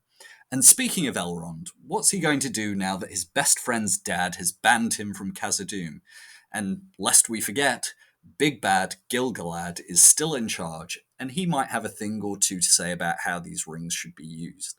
So, lots to cover with the elves, and I should add, because this isn't where we left off, but this is one of the few pieces of official information. This isn't a leak, this isn't a rumour. We knew this shortly after season 2. The one canon character we know has been casted, we know will appear in season 2, is one of my favourite characters of all time, Círdan the Shipwright. Woohoo, Círdan, I'm a Cyr fan, I'm a Cyr maniac, I'm excited. But Anna, where do you want to start with this? Oh, sorry, you wanted to talk about Kid. I want to start with the fact that you just said I'm a Kia fan. This is a common term. You're just not part of our club. There are many Kier fans. There's dozens of us. Wow. Okay, I was gonna bully you for saying that, but if someone else made it up, then it's all right. Yeah, you know MG Coco on Twitter, another big Kier fan, great artist. Lots of Kier fans out there, in fact. I Anyway, mean, Kia is a great character. I didn't actually know that that was the one thing that was 100% confirmed, but he'll be an interesting one. yeah, And yeah, he's someone. I think he's like Isildur. Like what you said about Isildur was really good before. That we know what he did, but we don't know a lot about him. hmm, And I think that goes for a lot of the canon characters who aren't maybe kind of the main heroes of the story. yeah, And I think characters like that, I'm just excited for those little moments that we get to see kind of glimpses into them and their personality. And I think Círdan is a really good one. He's just a nerd. He loves ships. Um, I think I'm really excited for that. yeah. I mean, I am planning at some point now that we're back doing the podcast. I am planning to do an episode talking about Kid and kind of talking about everything we know about him from the books and how the show might use him. So I won't spend too much time on that today because I am planning to go somewhat more in depth and nerdy about that. But suffice to say, I think you're right. I think he's a fascinating character, and it's about how he interacts with Gil-galad, who he's in a way a foster father to, Elrond, who is so much younger than Círdan. For people who don't know, Círdan is one of the oldest elves still alive, if not the oldest, at least who's still in Middle Earth and not back in Valinor. He's one of the few elves that are kind of central to the story who didn't take the journey to Valinor when the elves first woke. He's one of those who never saw the light of the two trees. He's always stayed in Middle Earth. There's so many fascinating things about him, and like I said, I'll talk about that on a future episode. But let's kind of go with our characters we left in season one. And I'm actually not going to start with the obvious one that is Celeborn, because we talked about him a lot at the start. But I know this character we're both very excited about and we want to see more from. And that is the big man with the big spear, Gil-galad. Anna, what are your hopes for Gil-galad in season two? Mainly just that we see more of him, as you said. I think Actually, sorry, I have to stop. I just realised. I know it's been so long since I've done a podcast because I was calling him Gil-galad, which is not how you say his name at all. It's Gil-galad. I'm sorry. I'm saying it like, and no offense to the Americans, but the way a lot of Americans say his name, and it's just wrong. It's it's Gil-galad, not Gil-galad. But anyway, sorry. Go. You talk, Anna. I just got so angry at myself I had to interrupt you. But carry on. I'll shut up. it's all good. I mean, I'm just excited to see more of him. I think Benjamin Walker's performance was, from what I saw, quite a controversial one in the first season, um, which I don't understand. I think he wasn't given a lot of screen time, and I think he did amazingly with what he was given. I know from at least when the first kind of promotion pictures were released pre season one, I was just kind of blown away with what they'd done for his character. I mean, the costume design, the kind of the way he fit in Lindon and just kind of commanded the area. It felt really like just completely right to me, and I think Benjamin Walker is just impeccable. And I know every time I mention a character, I just kind of go on this tangent of how amazing the actor is, but I don't think it can be overstated how well cast the Rings of Power has been so far. Um, which I do think is an important thing to mention and celebrate because, we all know from kind of being on the front lines of Tolkien Twitter when The Rings of Power was released, the cast members get kind of this barrage of so much hate and negativity sent their way. So I think any time that they can be celebrated is good because they all did such an incredible job. And they just fit in so well with the world. And I think Gil-galad is just such an interesting character. I mean, he has these relationships with all of the characters, and we saw this kind of almost tense relationship between him and Elrond in season one. But it's building up to this like really strong mentorship. We know that down the line we see that in the Fellowship of the Ring prologue.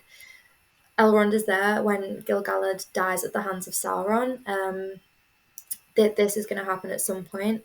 Did I just say Elrond or Elendil? I don't I know. said I something never really beginning with listened to E, you, but anyway. but let's say you said Elendil.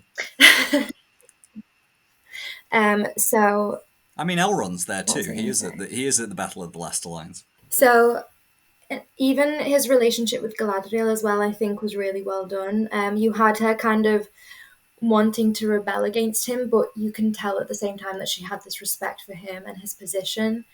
And one of actually my favorite quotes, I did harp on about this a lot last season, was said and delivered by Gil-galad, which was, "Hope is never mere, Elrond, even when it is meager," or something along those No, lines. no, I think And I you think nailed it. that's one of the yeah, I think that's one of the moments that really stuck with me in the first season.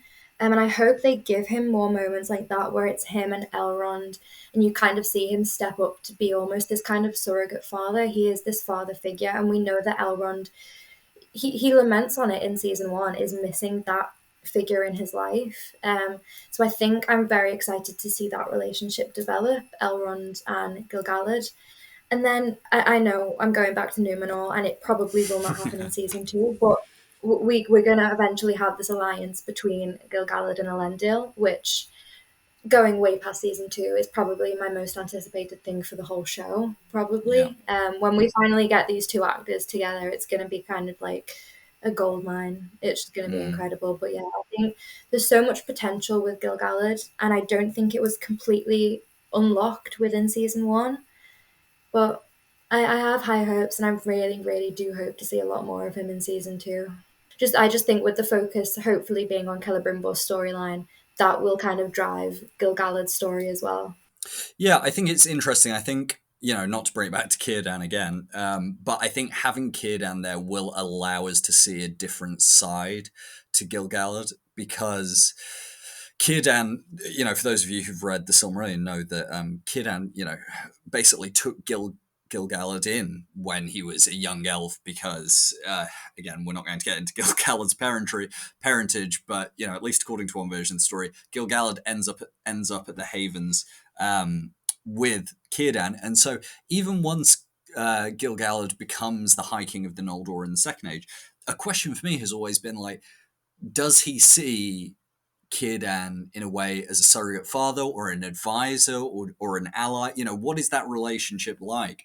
And that I think will be a great way to show different sides to Gil-galad, because obviously we saw him mostly as this stern kingly figure. He was having to deal with Galadriel's kind of rage and her desire for vengeance. We were seeing him dealing with Elrond and his, kind of desire to make something of himself and to build these alliances. Obviously, he was managing Celebrimbor's ambition. I love seeing that little glimpse in the last episode where Celebrimbor was saying he just needs more time, and Gil-galad kind of snaps at him. And obviously we know that Celebrimbor is going to be further, kind of caught in Sauron's web of deception and manipulation.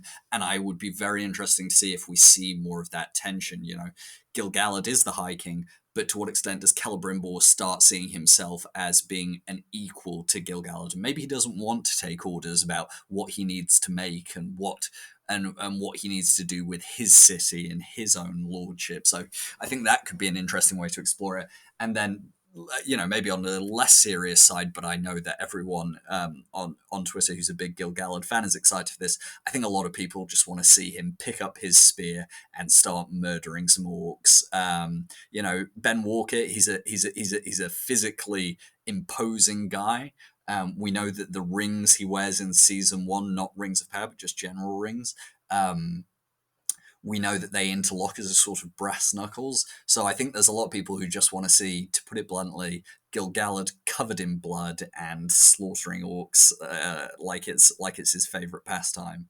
I don't think you could have said it any better than that, honestly. We just want to see him get down and dirty. We want to see him killing orcs. And then I think we want to see that kind of rougher side to him where he's obviously, like you said, he's imposing, he's scary, but then that's softer, maybe not soft, but that kind of Vulnerable. more vulnerable side to him. Because I think even it's good that you mentioned that relationship between him and Círdan, because I think that even reflects him and Elrond in a way, and I wonder if Círdan being there will help him kind of see himself in Elrond and kind of reflect that dynamic between him and Círdan to himself and Elrond. And I think Yeah. that will be kind of it'll be nice to see his development in that way, I think. But yeah, I think it should just be a thing in season 2 that everyone is covered in more blood, more Okay. violence, um, more brass knuckles, more elves killing people. Yeah.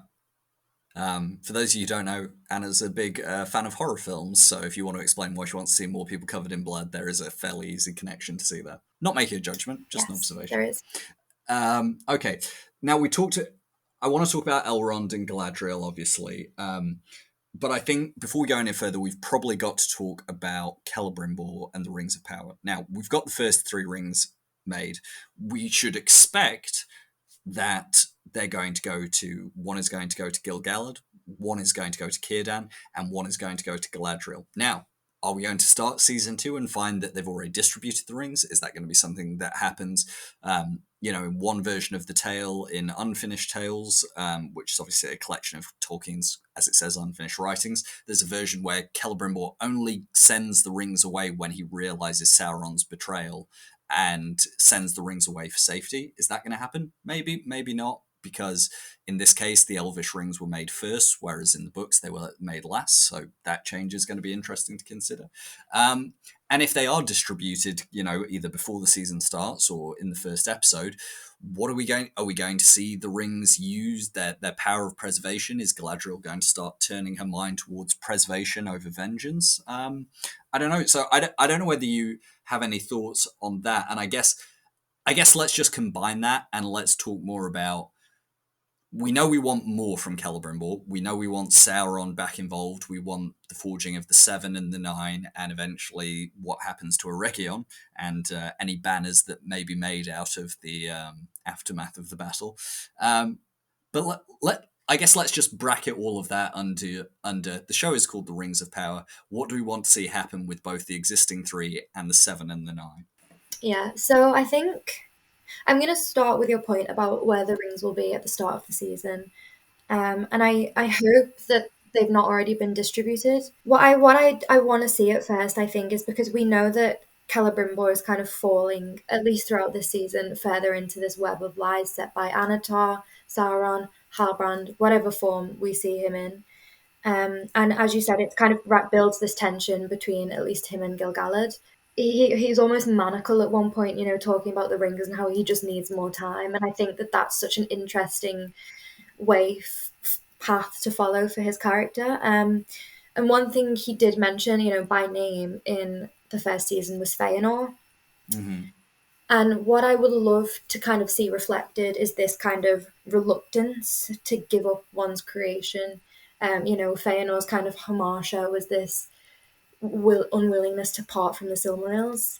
And I'd love to see this kind of potential internal struggle with Celebrimbor, that these are his creations. How are they going to get? How are they going to get distributed? How is he going to be pushed to create more? What is this going to do to him kind of internally? And I really want that focus on his own struggle as he just kind of goes down this path with the rings. I completely agree with you. I'll take that in 2 parts. One, I think you're so right to bring in Feanor. Obviously, we got a Feanor mention in season 1. One of our, and I don't have the one in front of it, so whoever of you said it, apologies for not giving you credit. But someone said one of the things they hope to see is kind of more flashbacks to Valinor in the First Age. But another person said they'd like to have a specific flashback to Celebrimbor and his grandfather. Now, I don't know whether we're going to get that. I think that's maybe asking a little bit too much.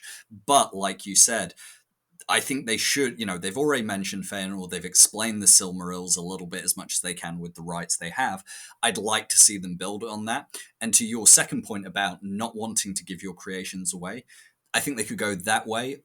Or, and this is where I think they might go, is that he doesn't really have a choice. He's made them for Gil-galad. That was always even when they said it was going to be a crown, he was going to make it for Gil-galad. So I think Gil-galad is going to get to distribute them. Like you said, he might be unhappy about that. But here's where I think they could do something really interesting. I think what they can do is he makes the 3 rings great, his crowning creation, but does someone with the ambition and pride of Celebrimbor, who said in season 1 that he wants to achieve more than even Feanor did in terms of leaving a legacy, is he going to be happy with just making those 3 rings? No, I don't think he is. And I think he's going to start trying to make more objects of power, and he's not going to be able to do it. I think he's going to use that new tower we saw him building in season 1 and designing, which wasn't finished at the end of season 1. People forget that. And I think he's going to try and make more objects of power, and I think he's going to fail. I think whether it's because he doesn't have the Mithril or because he doesn't have Sauron's advice, he's going to fail, and it's going to start to eat away with him. And I think that allows Sauron, in whatever form he comes in, like you said, whether they have the rights to call him Anatar, whether they use the Halbrand disguise again, I don't know. I think what it does is that it allows them to have Celebrimbor's pride basically say, I made these 3 rings, but I want to make more, but I can't, and I'm failing. And oh, look who comes along, this smooth talker who knows a lot about ring making and a lot about the creation of objects of power and of, magic in inverted commas. Obviously, it's not magic as we think of in other fantasy universes. And I think if I were doing it, that's how I would bring Sauron back into it. I would have Celebrimbor's vulnerability come from his pride. And it's not just that his creations have been taken away from him, it's that he wants to make more, and he wants to make even better things than the 3 rings. And that is where I would like to see them go with it. Not, as we said at the start, more screen time, yes, but for me, it's almost as important what that screen time is comprised of. I agree. I think Celebrimbor is a very interesting character, and it's obviously not just the case of he's making very pretty rings. The rings have a purpose. They're powerful. They're almost too powerful. It's not something that he could do alone. It's probably not something that you should do alone, and that's going to give Sauron this chance to kind of weasel back in, and it makes perfect sense because at the end of season 1, you have him already introduced to Celebrimbor, at least as Halbrand. You have Galadriel discover who he is. Refresh me. Did she end up telling Elrond and Gil-galad? As far as I'm aware, it was just kind of a where is Halbrand silence moment. Where we are with that is Galadriel says Halbrand is gone, and she specifically says, and if he ever returns, none of us are to treat with him, which I think is their way, because they've reversed the order of things, I think is their way of accessing the book's point about how Sauron comes to the Elven kingdoms, and Gil-galad refuses him, Elrond refuses him, but Celebrimbor doesn't. So I think they put that line in there, so when Sauron returns in another form, they can have that happen in the same canon way. Now, the one point, and maybe I guess we'll now move on to talk about Elrond and Galadriel specifically, is that Elrond found that lineage of the Southlands.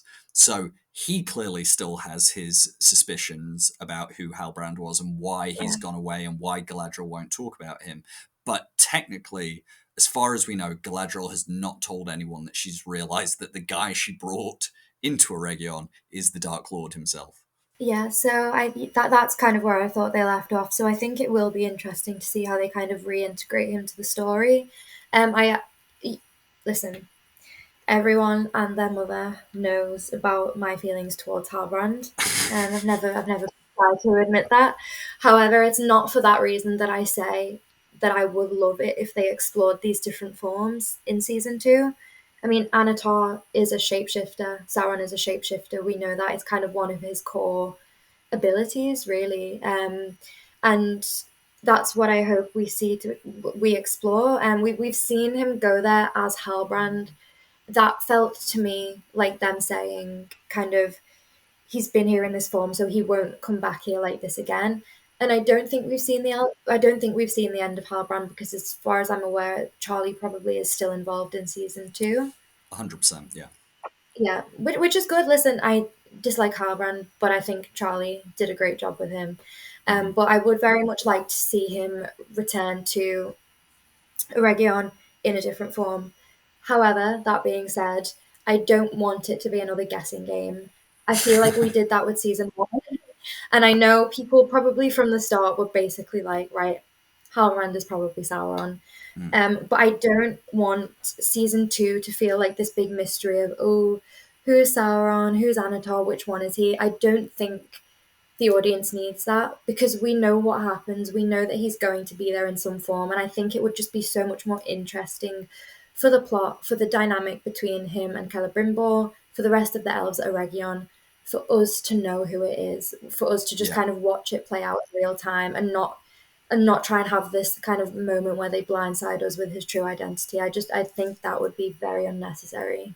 Yeah, I think. Listen, I think, and we'll come on to Sauron as an individual maybe when we turn to Mordor and the Southlands and that whole storyline. But I think you're right. I think, listen, let's, whether they call him Anatar or not, I don't really care. Like, it's, if they have the rights to his name, great. If they don't, I don't care. But as you say, it should be, the audience should know, okay, this is Sauron coming back. Now, Celebrimbor should obviously either not be aware it's Sauron or not understand that character's purpose there. You know, it doesn't really matter. Like you said, I don't think they'll use the Halbrand one, but it wouldn't really matter if he did, as long as Celebrimbor isn't aware of who he is and what he's trying to do.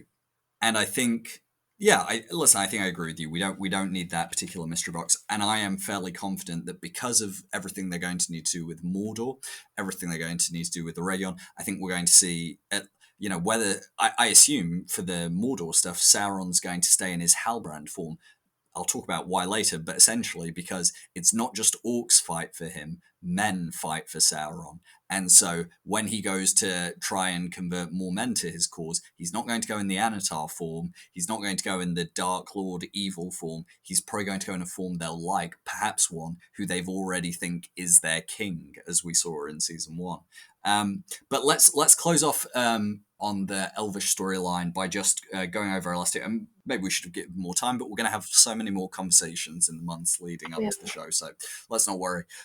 But maybe just a quick word or two about Elrond and Galadriel. What would you like to see from each of their storylines next season? See, before I kind of did the switch up to Bear McCreary, my original third hope for season 2 was going to be Galadriel's storyline. It's one of those ones where it's kind of a cautious hope, again, because I was one of the first people, and this could have been me just kind of sticking too much to the letter of the book.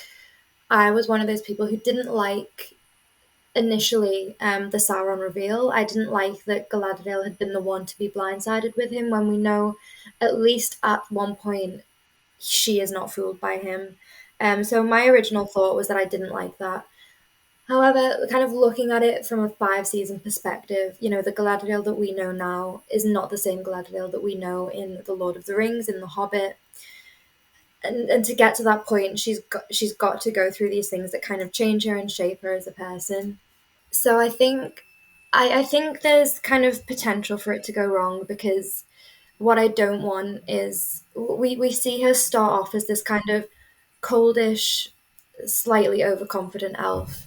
And I know that that's a problem that a lot of people had with her character, was that she was kind of too confident. And for anyone who can see me right now, I can't see me even, I'm doing air quotes. Yeah. Because that was an argument that a lot of men tended to use to kind of disparage her character. And I think what they tend to miss is that that's the point. That's where we start off with her. She's kind of overconfident in this search for Sauron, and then we end the season with her having been kind of completely blindsided by that just sheer determination to find him and get revenge for her brother. And what I want is for that to kind of drive her in this next season. I don't want it to kind of turn her back to square one, where she's just. It's almost like there's so many avenues that this could take her down in season 2, and I do worry that it's not going to be the right one they take her on. I don't know if you have any thoughts about that yourself. Yeah, listen, I completely, that I agree with you 100% about they're doing the right thing by giving Galadriel a character journey, and having her losses from the first age matter. For me, like, it's just the right choice, and I will argue all day with people who didn't think that was the right choice. I think it is. I think it's perfect, and I think it was smart. I don't expect that she will have left all that grief and trauma behind at the end of season 1, but like you said, it should evolve a little bit, because now she's found Sauron and she's been deceived by him, but she's also been shown that when she just tries to go out on her own and is blinded by revenge, and she acknowledges that in her conversation with Theo. It's one of the best moments of the season where we see that she recognizes how far she's fallen, after she's threatened to kill every orc ever to Adar, and she's seen this darkness in herself and she doesn't like it, and she explicitly rejects that darkness when Sauron tempts her at the end of season 1. So I'm happy for her to still be in opposition to Sauron. That's important. They won't want to drop that, and I think that's right. Whether her having her own ring of power, how will that affect her? I'm very interested to see with that. And then I think it's about, I wonder whether she goes down more the route of, I'm still going to do everything I can to oppose Sauron, but I'm going to do it through building bridges, not through just burning every bridge I can and making out my own way. So I wonder whether we're going to see her and Elrond paired together for a large part of next season. I think that would be interesting. Again, another opportunity for Elrond to have a senior figure to kind of bounce off and develop his own character through.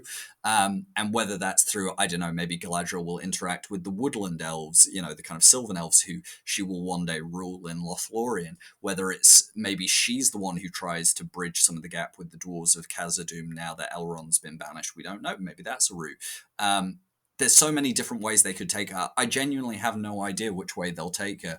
And in a way, that's why I almost have less to say about Galadriel, because I really like what they did with her in season 1. And I just want to see them keep that forward momentum. Again, she can still have the pain, the grief, the trauma. I just want to see that she's trying to process that in a different way, and she's trying to move forward with that. So I think we're in agreement there, which just leaves Elrond then.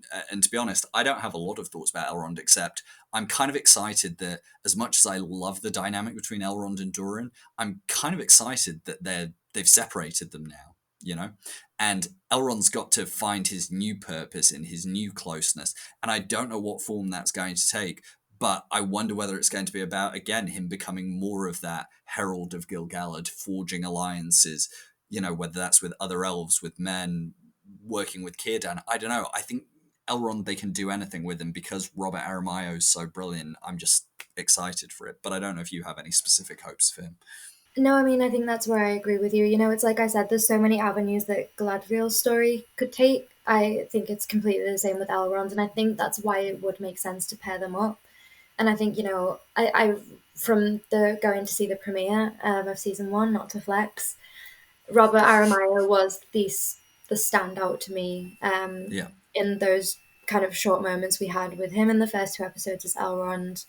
And that just kind of carried on throughout the season. It's just, he brought so much life to an already iconic character. I mean, Hugo Weaving is it's a huge shoes to fill.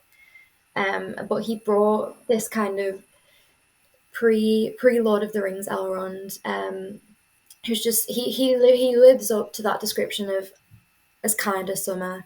Mm-hmm. I don't think we could have asked for that to be more perfectly fulfilled.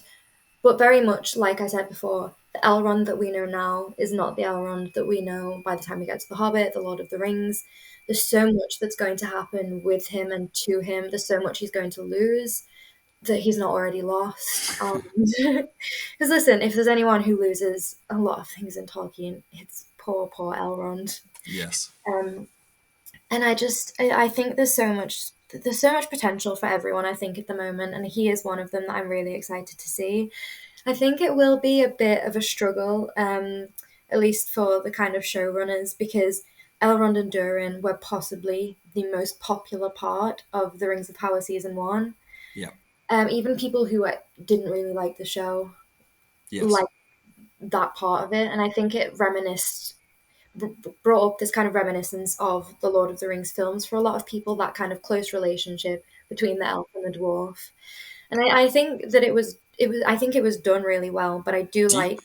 Do you remember actually when, I think it was episode 5 or 7, it was the one where Elrond and Durin have that conversation in the tunnel, and we had a conversation, and I said, I'm going to make a very I said maybe a controversial statement, that I actually prefer Elrond and Durin's friendship to Legolas and Gimli, and you immediately said, yeah, it's so deep, there's so many layers to it, it's like brothers in this beautiful way. Do you still feel that way, that it just kind of... I do, and I think there's this moment in season 1, and I think there's so much that they packed into a season, and there's this moment where Durin says to his father, Elrond is as much a brother to me as if he'd been fired in my own mother's womb. Mm-hmm. Such a bold statement, I feel, has the potential to just feel completely forced. But I Yes. don't think that ever did in this case.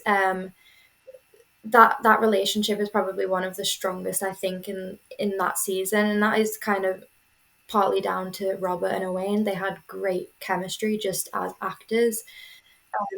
But yeah, I completely agree. I think that dynamic to me just kind of it really carried that storyline. And I think I don't think that it will be like a huge lack in season two. I mean, it's not like they're never gonna kind of interact ever again. But it will be nice to just kind of see them.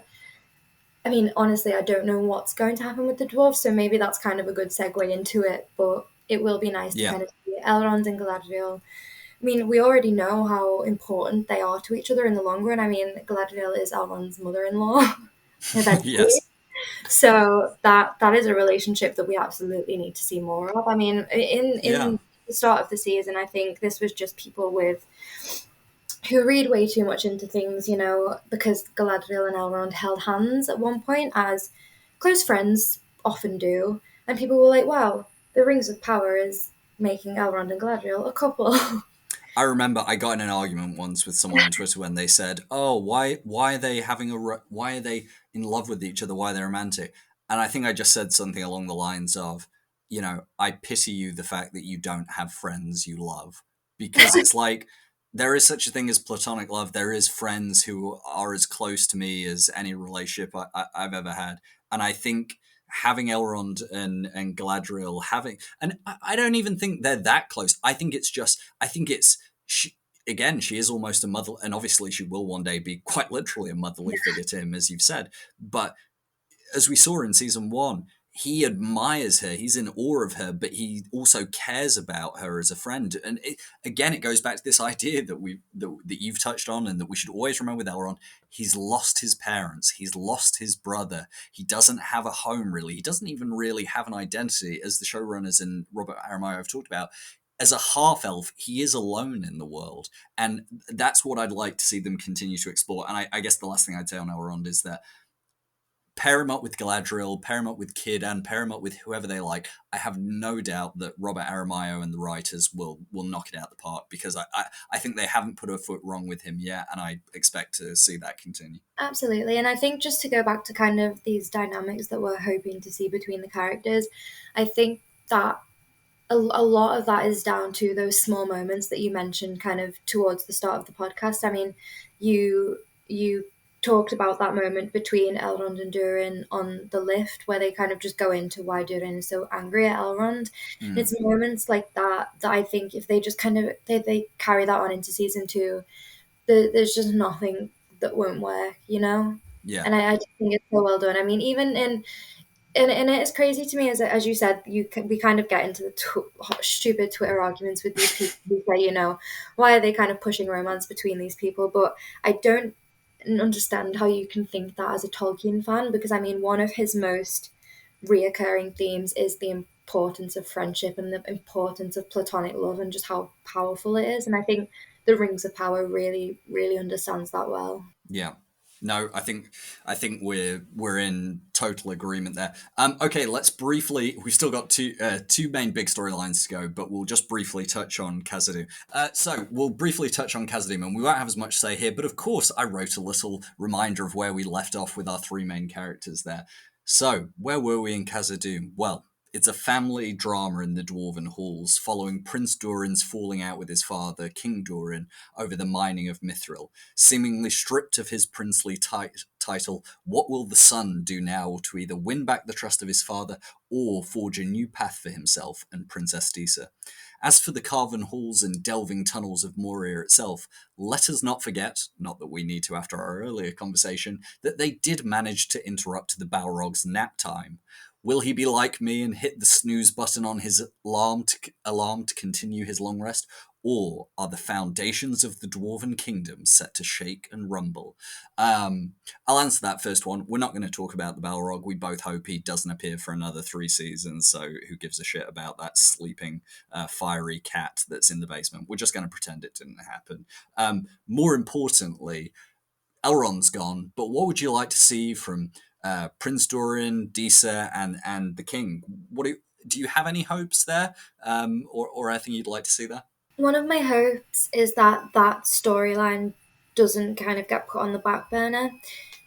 And I know that some of them will, because there's a lot to accomplish in season two, like we've said. There's so many big characters, there's more characters being introduced, there's so many big storylines that we're heading towards. But things like Khazad-dum, I think Khazad-dum is my favorite location in season one, on par with Numenor, because I know we talk about Numenor a lot, but what they did with Khazad-dum, like seeing it in its prime, was just incredible. And kind of alongside Bear McCreary's score for that, I think they did such a service to the dwarves, who often do get relegated to this comedic relief role. And I don't think that they wholly escaped that in the Rings of Power. I think there were moments when they delved into that. They're dwarves, they're funny. Let's just make them crack some jokes when we've kind of got nothing else for them to do at the moment. Yeah. Which is something that I kind of hope to avoid a bit in season two. I want a lot more of Princess Disa. Possibly my favorite original character, except from Adar. Sophia Nombete just she just is a dwarven princess. I don't know how else to describe it, but she's just absolutely impeccable, and I want to see more of her. I want to see more of Owain, but I wonder if they don't kind of achieve this kind of intertwining of the plot lines as much as we hope in season two. I do worry a bit that they're going to kind of get put on the back burner. I mean, not to mention the Balrog again, but it kind of felt like that got put in because they weren't really sure what else to put in there. Yeah. And I do worry that that's going to kind of come back, kind of rest on the side a little bit. But I hope that that doesn't happen. I'm just not sure kind of where else that would weave into the story as of right now. We've got all these hopes for Numenor and the elves in Eregion, but I do, they've got this kind of relationship between Celebrimbor and the dwarves, and I wonder, will that be the route they go down, maybe with those instead? Yeah, I think, and I think this is where I can draw in one of the answers we got on Twitter to the audience's key hopes, and it was Arenion G-Chad who said, "Who gets to wear the rings of power (brackets not the elven rings?" And I think that's the thing. We know the 7 and the 9 are going to be forged this season. Well, we don't know, but they are. That's not a leak. That's just the plot of the story. And now there's an interesting thing with the dwarven rings. In one version of the story, that one of the dwarven rings is actually already given to King Doran in Moria before Sauron's betrayal and the sack of Eregion. So they could go with that version of the story. Alternatively, what we may just see, as you kind of referenced, is okay, Elrond screwed up the relationship with King Doran, but what could Celebrimbor do there? And more importantly, what could Celebrimbor do there if he had a very charismatic Lord of Gifts alongside him to rebuild the alliance there? Maybe we're going to see the Doors of Doran built. Obviously, when people think of Celebrimbor from the books, one of his basically other big notable act outside of making the Rings of Power is that alongside Navi of the Dwarves, he made the Doors of Doran. So could we expect to see that this season? We haven't had it confirmed, but I think a lot of people suspect that will happen. So I agree with you. I think the way, as I talked at the start, one of my big hopes was let's keep these plots connected. I think the way you keep the dwarven plot connected is no longer through Elrond, it's through Celebrimbor. And how you keep Prince Doran and Disa involved is we're going to need to know who gets the 7 rings of power for the dwarves. I don't need them all to be fully fleshed out characters. It's not that important at the end of the day. But what about if we start to see, well, Doran's been sidelined by his father, but what about the other lords of the dwarves? What if some of them in Moria start to also disagree with the direction the king is taking? And what if Prince Doran starts to build, friendships, alliances with the other kind of lords of the dwarves, and we start to see the foundations of that, the foundations of where those rings might go. And as I said, that interaction with Celebrimbor. So I think that's how you tie it all together. But I agree.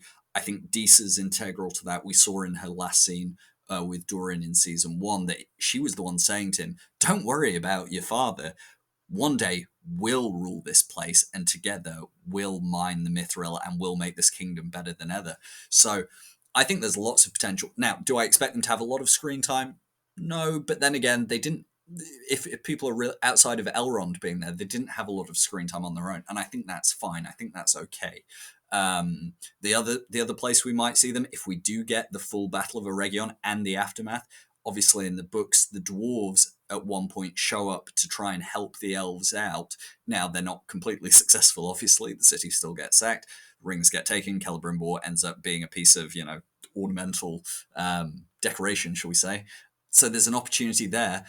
Is it actually going to be Prince Durin who leads a dwarvish army to Elrond's aid at the Siege of Eregion, if they go there? Who knows? Again, I don't think we even have leaks about this, but even if we did, that's just an area they could do. So those are some of my ideas, I think. I would like to see that, and I think the only two questions I have kind of before I've kind of covered all I wanted to on this is, I'm glad you mentioned Narvi, because I know that he's a big hope for a lot of people, whether he'll be kind of included, and I'm not sure if he's within the rights, so I truly have no idea whether that will be a thing, but I know that I've heard him mentioned by a lot of people in their kind of hopes and dreams about season 2. Yeah.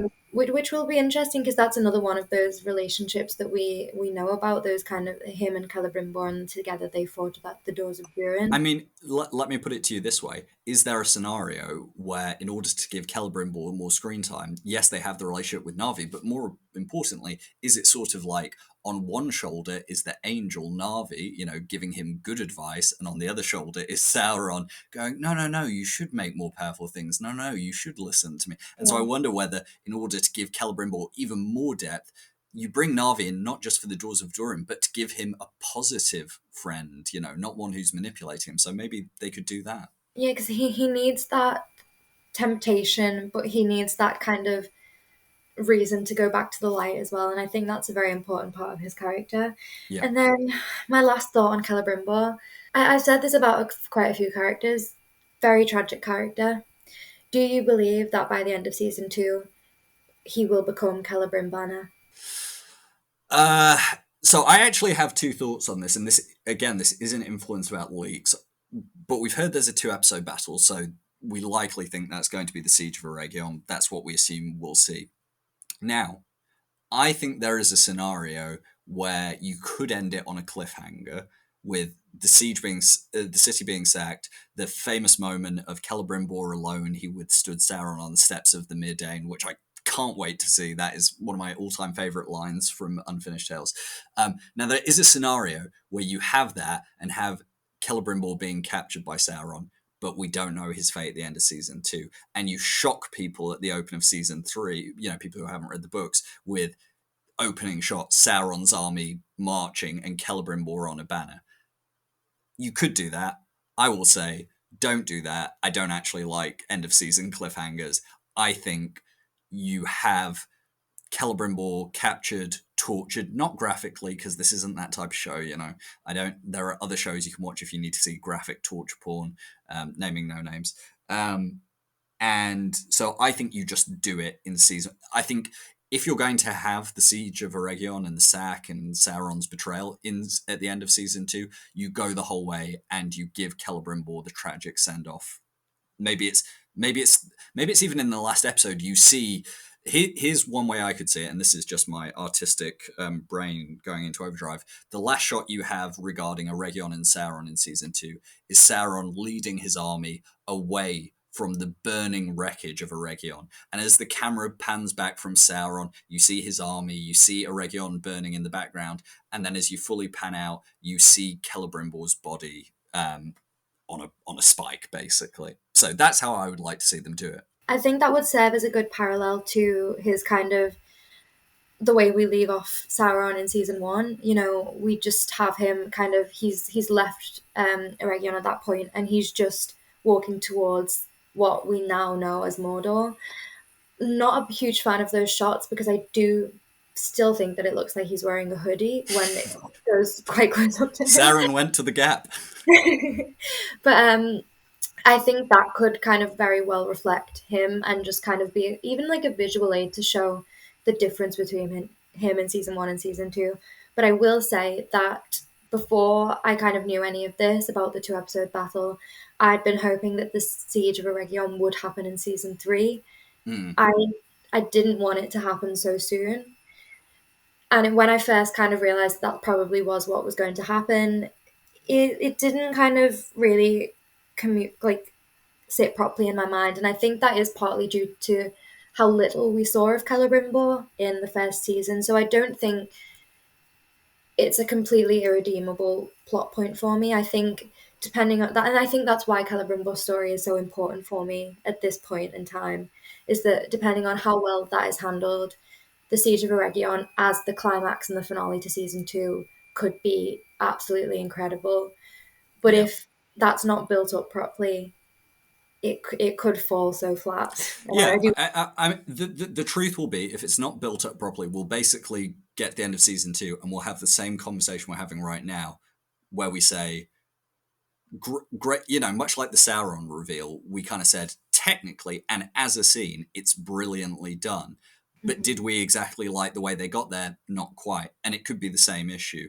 I hope it's not. Now, I'll say, I think you can build up a character enough in one season to make their death tragic. I mean, anyone who saw season one of Game of Thrones, Ned Stark is on screen Yeah. for 8 episodes before his death. So we've technically already had, probably half an episode's worth of Celebrimbor across the whole of season one. You give us 4 episodes where he is getting the majority of the screen time. I don't mean that in a literal sense. I'm just talking rough timescale in terms of screen time. You give us a good 4 or 5 episodes where he is in every episode. He gets meaty scenes. There's lots for him to do. We learn more about him. We see more of his interior life. I think you can nail it. But I guess we'll leave it there and say we shall wait and see. We'll wait and see. And listen, I'm very excited to see what Charles Edwards does, because I believe he has some kind of he has a bit of a Shakespearean background, if I'm right. Yes. I mean, we know, obviously, we've heard the horrible news about Bernard Hill, um, which is just obviously horrendous news. But one of the things he was very heralded for was the way he delivered his lines. Especially the kind Yes. of retelling of Tolkien's lines in this almost Shakespearean way. And Yes. I feel like Charles Edwards will bring a similar nuance to the role of Celebrimbor, and I am very much looking forward to that. I mean, no one needs to know that I'm a huge fan of Charles Edwards. I'm a huge fan of Celebrimbor, and all I'll say to people is, go rewatch that scene where he tells the kind of elvish folk tale of Morgoth seeing the Silmarils and being so entranced. For me, I saw that scene and was like, yep, Charles Edwards can do any of this, because I was so entranced by that scene and his other scenes throughout the season, but that one in particular. So yeah, I think we're in agreement there. Right, we are going to move on to the big baddie, Sauron, Mordor, and your favourite, Adar. But I just realised when we went through the elves, when we went through everything, we did skip a character, and we don't need to spend too long on him because I don't really care for him. I don't know how you feel about him. I'm going to turn the question you asked me about Anarion onto this character. Okay. Do they need to introduce and feature Celeborn in season 2? Yes, solely because of how much it will annoy you. Um, I think I'm very much gonna give you the same answer that you gave me about Anarion, because I think a lot of people think that I like Celeborn out of spite, because I hate Halbrand so much. And Halbrand and Galadriel are probably one of the most popular kind of pairings after season one. Yeah. So there's going to be a lot of kind of division if Celeborn is introduced, and I can't actually believe we skipped past him because I think we mentioned his name at some point. But yeah, I don't think he's integral to season two, and I don't think I'll miss him if he's not introduced. I think he's a good character, and I think he will add a lot to Galadriel's storyline, but I don't think she needs him in season two. I don't think the plot needs him, but I think if he's there, there is a lot that he can add. Mm-hmm. I think where I arrive at it, and I know, Anna, you joke that I hate the character. It's a bit of a running joke for those of you who maybe weren't around for season one. I just think Celeborn's a funny character. His main things we know about him is that he loves trees and hates the dwarves, and beyond that, he's sort of a trophy husband. And so I make a lot of jokes about him. Listen, here's where and I think I'm in a very similar place to you. Did they need to? No. Could it add another layer to Galadriel's character? Yes, but here's my thing. Does Galadriel need that yet? And I would question whether it is more impactful for Galadriel to have that reunion with her husband post sack of Eregion, once she is isolated from the rest of the elves, once she is then in a position to go to Lorinand, or Lothlorien as it becomes, and become a ruler. Is that actually the point where you want to introduce Celeborn? Now, obviously, the show's made it more complicated for themselves by having him mysteriously missing since he went off to war in the First Age. We don't need to retread that. I don't care enough about Celeborn to be upset about it. It's good that he exists in the show's universe. I think he'll be introduced at some point, but I kind of agree with you. He will add a lot to Galadriel's character. I just don't know whether I don't know whether it's imperative to her character at this point. I very much agree with that. I think we spent the whole first season with her and Halbrand. Yeah. She's just lost that. She's just lost this new companion who she learned to trust, whilst also going through this huge betrayal. And I think, obviously, she will be kind of around the elves. She'll be with Elrond, who we're hoping she'll have kind of forged this closer relationship with. But I think she needs some time with herself as well. And I think if Celeborn is introduced straight away, it's giving her from like one companion to another, and it's not giving her this time kind of alone. Yeah, and to be clear, it's not about the, like, listen, I disagreed with people very strongly. I said that, I think a lot of they've added a romantic angle to Galadriel and Halbrand. A lot of that was through the marketing and through, if you exist on fandom Twitter, then you're going to naturally come across people who ship characters, and then it affects the way you're seeing. I can totally understand where people say the writers may have intentionally done some of that. I don't really care to relitigate these arguments. All I'll say is, my position on Celeborn is not related to any of that. I'm not someone who ships characters. I don't really care. I didn't view the importance of Galadriel and Sauron's relationship in season one through that lens, and I don't think it matters. My point is simply that, yes, Galadriel's husband and her one-day child, Celebrian, yes, they're important to her, but they represent a stage in her journey when she is moving away from war and struggle and towards peace and leadership and preservation. And yes, that comes as part of her having one of the rings of power, but it would be so jarring if she went straight from end of season one, massive betrayal of finding out Sauron manipulated her, having to go through everything she went through, then getting the ring of power. It would be jarring if she immediately went, oh, my husband's back, which would be beautiful. And I can't wait to see when they, don't get me wrong, I can't wait to see when, I think it'll be beautiful when they meet again. Yeah. I just don't, again, and I know in the same way that Numenor fans will disagree with us that Anarion has to be in season 2, and don't get me wrong, like I said, I would like him to be, but I think it's the same situation. Yes, it could be good. Yes, it would add something to the story. I don't think it breaks the story if he's not there. And people will disagree with us, and I think that's fine. But people need to remember this is a 5-season TV show. Yeah, that's the point I was going to make. One thing that we've mentioned time and time and time again about Galadriel is that we are very much in the early stages of her character arc. I mean, she's an old lady. And by the time we're seeing her in the Rings of Power, she's already kind of got so much experience, but it's nothing compared to how she ends up. And we've got 5 seasons to explore this with her. And even if it's just season 2, to kind of sit with her after this huge betrayal and see how she handles that without this kind of sudden reunion, this kind of external force coming in to help. Yeah. I think we've got time to introduce Celeborn. We've got time to hopefully introduce Celebrian. I know there's a lot of people who will be very happy when that finally happens. Can I just say on the Celebrian thing, I get why people want it. I get why people want to rush to that so they can have the love story between Elrond and Celebrian. But if we're going to be all, anally retentive about the lore again, Celeborn and Elrond don't marry until the Third Age, so Yeah, it's going to be a while, guys. Yeah, we're not going to see that. I would guess. Okay, right. We really must move on because Anna and I are only human, and we're not much as Anna would like to be one of the Dunedain. Neither of us have superhuman endurance. So let's move on to our penultimate one, Mordor and the Southlands. And our recap for where we left them off in season 1 is as follows.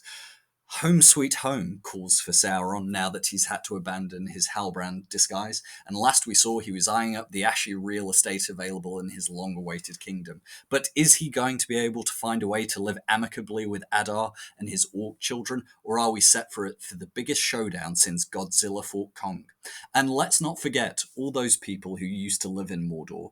Arondir, Bronwyn, Theo, and the rest of the Southlanders are heading to the coast, hoping to find refuge in a place called Pelargir. Well, let's separate this into two distinct discussions then, and I think the first one will be probably the bigger one.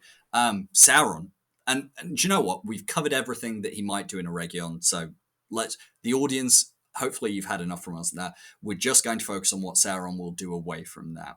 So, Anna, your hopes for Sauron, Adar, and what's going to happen in Mordor in season 2? I'm going to start with Adar because... Shock horror! He was my favourite original character in season 1. No, he I don't was. know if I that. I don't think I've mentioned it before, actually. Crazy.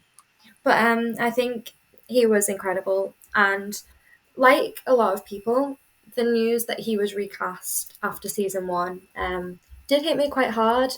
And it took me a while to come to terms with it because I didn't know whether I would have preferred his storyline to end in season 1. He did what he set out to do, and I think he did it incredibly. Like Adar himself, and also Joseph, who played him. No, I just like that you're like, this villain, he destroyed a whole land, he killed a lot of people, and he did it beautifully. I mean, listen, from his perspective, he did it impeccably well. Yeah. And I think it could have ended there. And I don't think people would have minded, because I know Adar was a very popular original character. A lot of people said he felt like a very Tolkien villain, and I absolutely loved his relationship with the orcs. It was very unique, and it really brought to the forefront of the season this discussion of kind of the morality of killing the orcs, like the humanity of the orcs. And I think that is a very important thing within Tolkien's legendarium, considering how the orcs kind of came into being as well. And so I think that's a fear of mine in season 2, and that's absolutely no disrespect to the new actor, because as I said before, the Rings of Power is nothing if not well cast, and I have no doubt that he's going to be great, but I do just worry about the continuity of his character in season 2. But I'm going to set aside those reservations because, I don't want to be one of those people that goes in with a closed mind. I actively fight against those people. I refuse to become one of them. So my hope and kind of my prediction, if you will, for season 2 is that it is going to continue focusing on this relationship between Adar and the orcs. He is this father figure to them.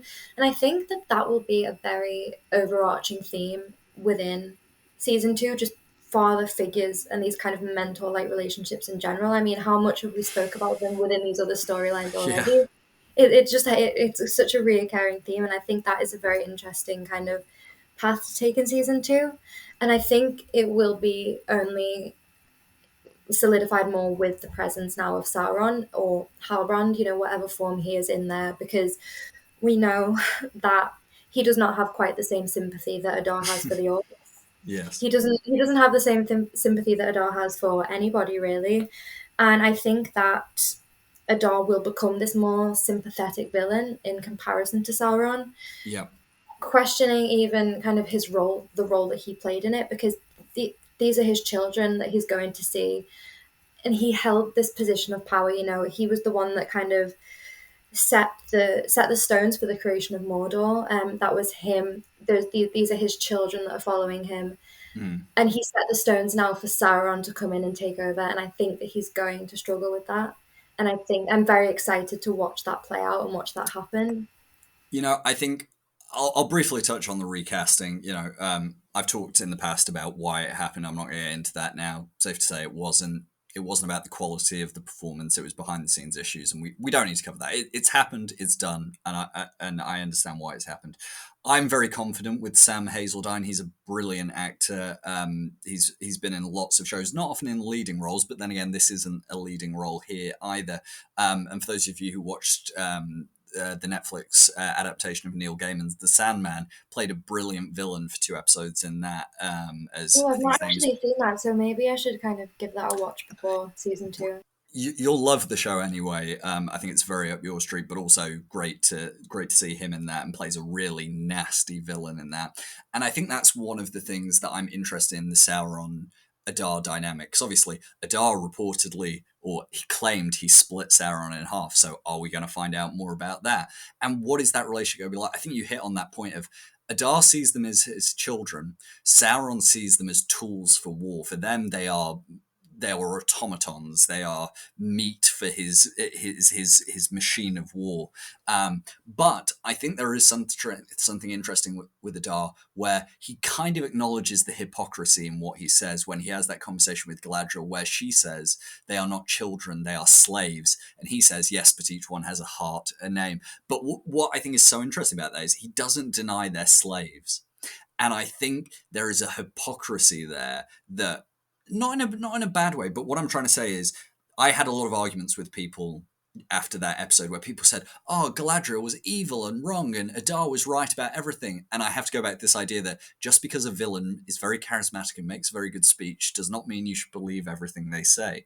And I think it's interesting that Adar acknowledges that his children are slaves. And I think what Sauron, whether by brute force or by persuasion, is going to say, well, A, you didn't make the orcs, they were made by All-Our Master Melkor Morgoth.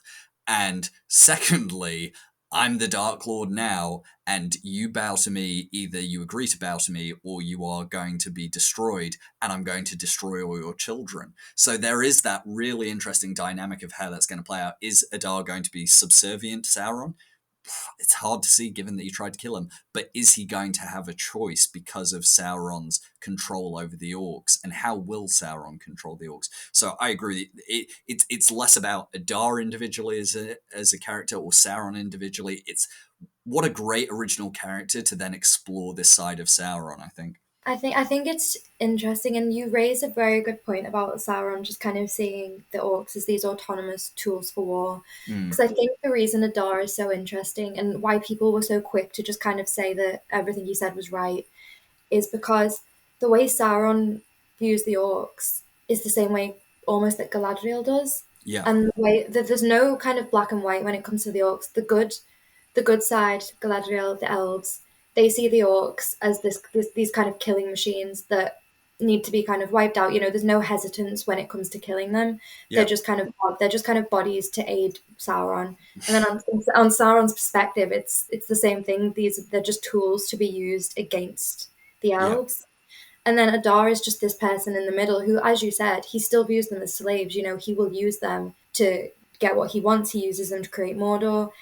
But he's the only one who seems to extend any humanity to them. He says that they have hearts. And I think that is such an interesting character. And I really hope that they play on that. Obviously, now that Sauron's going to come in with this kind of iron fist and kind of lay down the law in Mordor, if anything. I know that I think there's kind of 2 routes that they could go down with this. They've made a choice to recast Adar, which means he's going to play a role in season 2. The purpose to keep him on, and whether that is just to kind of establish Sauron as this new villain in Mordor. He could come in the first episode, and Adar could be dead. Just to kind of cement Sauron. This is his domain now, and the orcs have kind of no one left to turn to. Or they could go down this path of the morally grey area with the humanity of the orcs. And I kind of hope, when the recasting was first announced, I did hope it was the first option, because I was very hesitant to see the character carry on with a new actor. But again, I said I'm going to put my reservations aside, and I do hope now it's the second option. And we just kind of see that storyline progress with this kind of struggle between Adar and Sauron. Yeah. No, 100%. And I think it's going to be hard for us to make any predictions beyond that, so maybe we won't go more into that. I think there is, some people I know, Lefty, who goes by Uruk Art on Twitter, who's a big fan of Adar, talked about he would love a scenario, or sorry, I don't know if Uruk Art is a he, so they talked about that they would love to, they know it's a far off hope, but they would love to almost see a scenario where Adar betrays Sauron and forges an uneasy alliance with the elves. I don't know if that's likely, but in terms of people's hopes, I think that's a very cool one. Let's turn to Sauron, because there's a couple of points I want to pick on that other people sent in to us. The first one, and I guess I'll phrase this question. Sophia Monti said one of her hopes was Sauron's whole journey until he ended up on the raft. Do you think we need to, whether it's at the start of season 2, a la, Galadriel style prologue we got in season 1, or just through scenes where exposition he tells us as the audience through talking to other characters, do we need to see Sauron's whole journey from, kind of end of First Age, defeat of Morgoth, to how he ended up on the raft? Is that important for us to know, or is it less important? I think it is interesting because we mentioned before season 1 was very much a guessing game, or that's how they wanted it to be portrayed. So we were never given too much information about what Sauron was doing directly before he came to, be on the raft in the form of Halbrand. It's a interesting one for me, I think, because the prologue of the first episode was one of my favorite moments still in the whole show. I think the way they kind of portrayed the First Age with what they had was just incredible, and I loved it. And I liked the slight mention of Sauron that they had. They kind of popped him in there for a second, so we know who he is. We know kind of his involvement with the orcs, and we know that he was just involved in some way. Whether I want to see flashbacks, I don't think I do. I don't want kind of this moment where we see ourselves exactly what happens. I mean, we know who Sauron is, we know what he did. I do think it's interesting, and I would like to know how he became Halbrand. Yeah.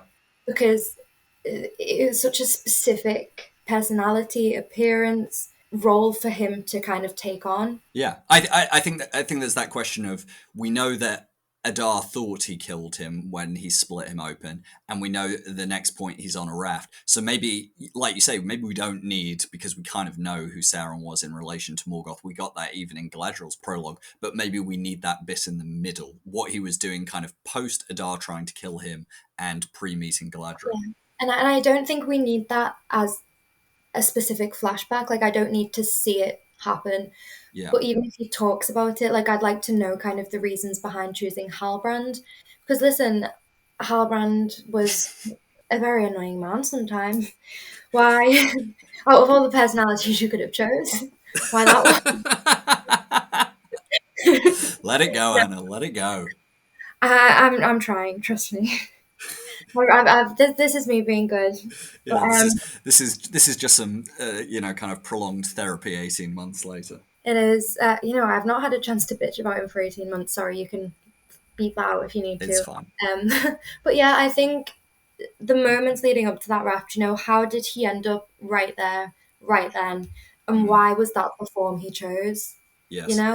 I think that those are the things that I want to know. But even if it's just him explaining that, because I think, as I said, Charlie Vickers is a great actor, and if I think if he's back in that Halbrand form, it would be a good chance for him to just kind of monologue about it. I mean, the moment between him and Galadriel in Numenor, where they were kind of like going at each other and they were talking about her brother, and you kind of see him getting angrier and angrier. I think he really shines in moments like that.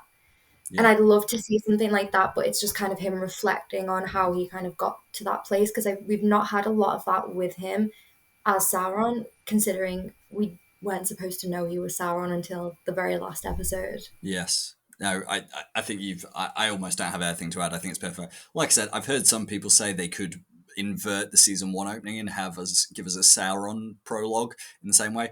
Wouldn't hate it. Would be perfectly okay for it, and it might allow them to introduce Sauron as an angelic Maiar, which then allows them to bring in for the new audience, allows them to introduce the idea that he was this angelic figure, so that when he takes the Anatar deception with Celeborn, if they choose that, that's fine. I'm not fussed. I'm kind of like you. I think that's that's an optional good thing they could do, but not needed. The last thing I want to talk about with Sauron specifically, and this was buoyed by kind of two answers we got. One by Quincy Wheeler. For those of you who don't know, Quincy does the Seven Stars, Seven Siblings, and One White Tree podcast, which is another Tolkien podcast. Great, definitely go and check it out. Who said one of his hopes is an epic scene of Sauron forging the One Ring. And Jesse Sunderland, on a similar vein, said that when it comes to ring making, he'd like to see less grounded forging. I want less explanation and more mystique. Now, we could have talked about that with Celeborn and the rings, but given we don't know how they're going to make the 7 and the 9, let's maybe park that for a second. But I guess my two questions for you, or thoughts, where in the season are we going to get the One Ring being made? And are you of a similar mind to Jesse from Twitter here, and saying you want that specific forging to be quite a mystical, magical moment, rather than, we know Sauron is quite a mechanical villain in the sense that he loves industry and process and perfection. But yeah, what are your thoughts on the creation of the One Ring, which I guess we expect to see this season? I'm going to say something controversial first, and that is that I did not like the designs of the rings, the three rings that we got in season 1. I think Nenya was probably the best, but the rest of them wasn't a huge fan of them. I just kind of wanted to get that out of the way, because I think there's some people who agree with me, some people who think that they went, like the fact that they went away from the kind of typical designs we have was a good thing. Yeah. And it makes me wonder if they're going to change the design of the One Ring, which I think would be a controversial thing to do, but it makes me wonder kind of whether they will do it or not. Yeah, I kind of want them to, in a way. Like, I'd like to see like a kind of. The problem is Tolkien gives such a specific description for the One Ring of being the single band of gold. There's little you could do with that, but part of me is like, nah, just mess it up and like have a really kind of weird One Ring that's like got rivulets of Sauron's blood running through. Like, I'd love something really weird. They probably won't. So, but yeah, sorry, your thoughts on the creation of the One Ring this season? So, weirdly enough, because I think the aspect of magic within Tolkien is one of my favorite parts of it. I love just kind of the mystical side, especially that the elves bring to the story. Yeah. However, you probably will know what I'm talking about. Have you seen the art, and I believe it's of Celeborn? Oh, the Angus McBride one. In the forge, shirtless, sweaty, just Arnold kind Schwarzenegger, of the elf. Yeah. Not that image specifically, but I want them to bring that sort of energy to the forging of the rings. Maybe not the moment that the One Ring is forged, but I like that very industrial, heavy kind of hot, and not hot in like a sexy way. I mean, like physically hot, like boiling hot. Yeah. Temperature, as we call it. Temperature-wise, that's the word.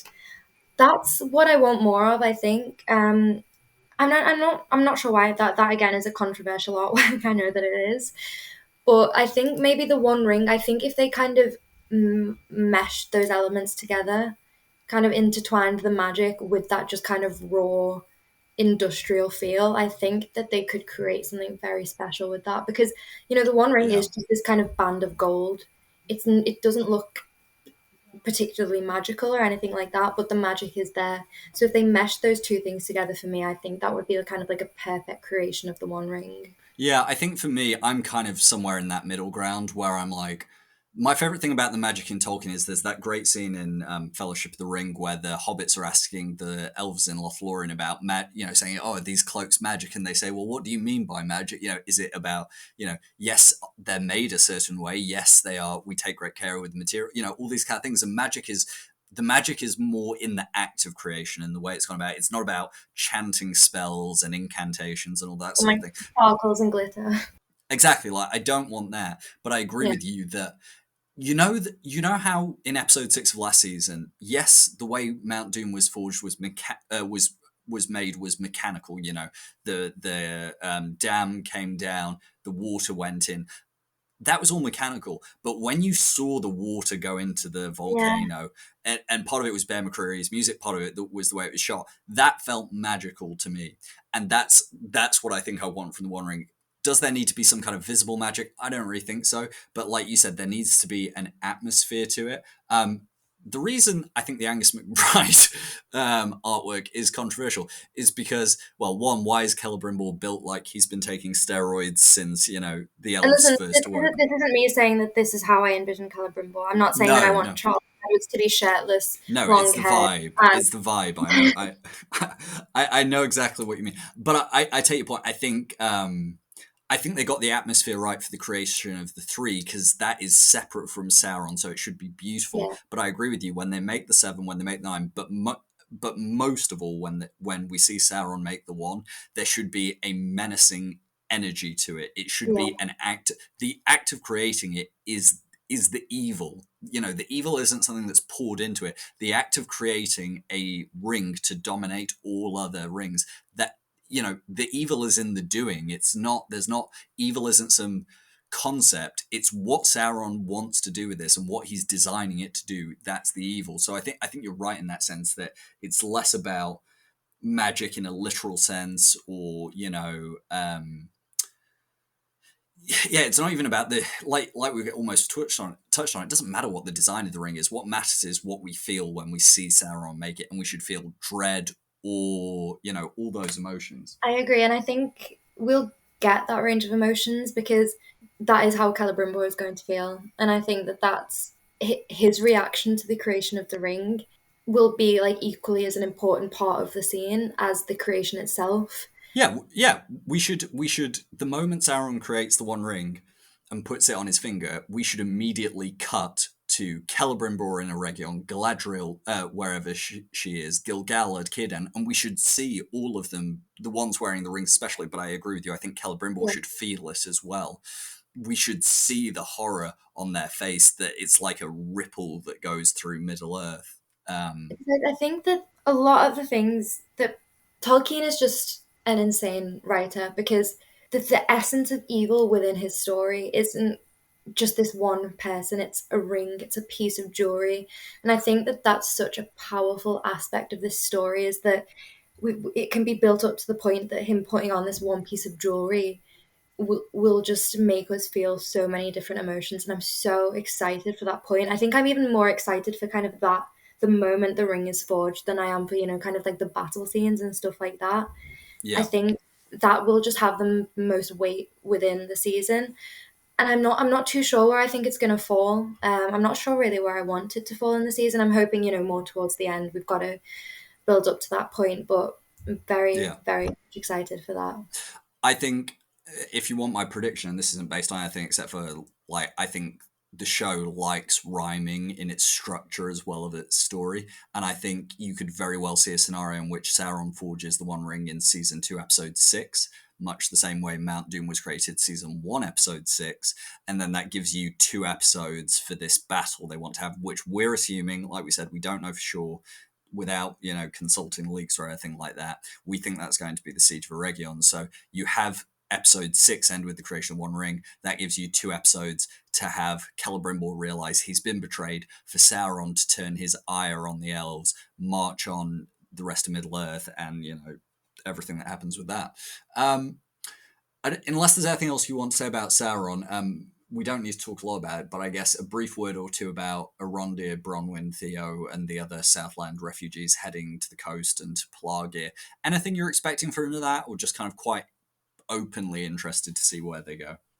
Yeah, I mean, I think that storyline is interesting in general because it was very bold to have basically a whole storyline of just original characters. I think it was a risky move in season one at least, but I think it's one that paid off because Arondir, Theo, Bronwyn, they're very strong characters, and I know, as you said before, a lot of people's favorite moments from season one are those quiet moments, and they tended to be with characters like Arondir, Theo, Bronwyn, things like that. And I think it's kind of tragic that we followed their hope for the Southlands.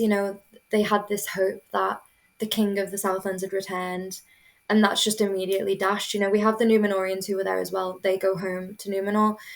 The Southlanders have no home to go to. That was Yeah. their home. They just had this renewed sense of hope that it was going to kind of become this prosperous place that they'd wanted it to be. And now they've got no home. Most of the people there are dead, and the people who aren't dead are kind of going to fight for Sauron. And it's like, how do you deal with the loss of your home, but also the Southlanders are looked down upon anyway because they are known as the people who had the allegiance to the dark side. And I think it's an interesting one because there's people who still think that that's the way it's going to go. There's that theory that Theo is going to become one of the Nazgul. Yeah. Um, I'm not sure how much I play into that one, but I do find it interesting. But I think I'm not sure because we'll see Sauron and the remaining Southlanders because he is going to kind of recruit the men to fight alongside him.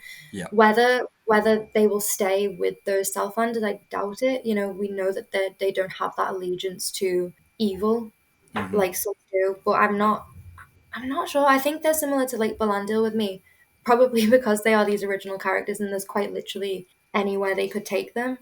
I don't think I have any predictions really.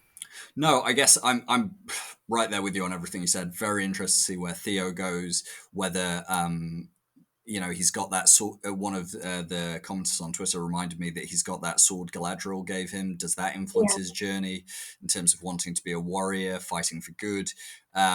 What is Pelagia like? Are there Numenorian colonists who are there, or is it an abandoned city the Southlanders have to build up themselves? That's fascinating to me. And then I guess the third bit, which I know you touched on right at the start of the episode, is where does Isildur fit into this? Is he going to go with the South? Once he wakes up from being crushed by a house, and we assume is going to be found by Beric because blah blah blah. Aragorn, Brago, same thing.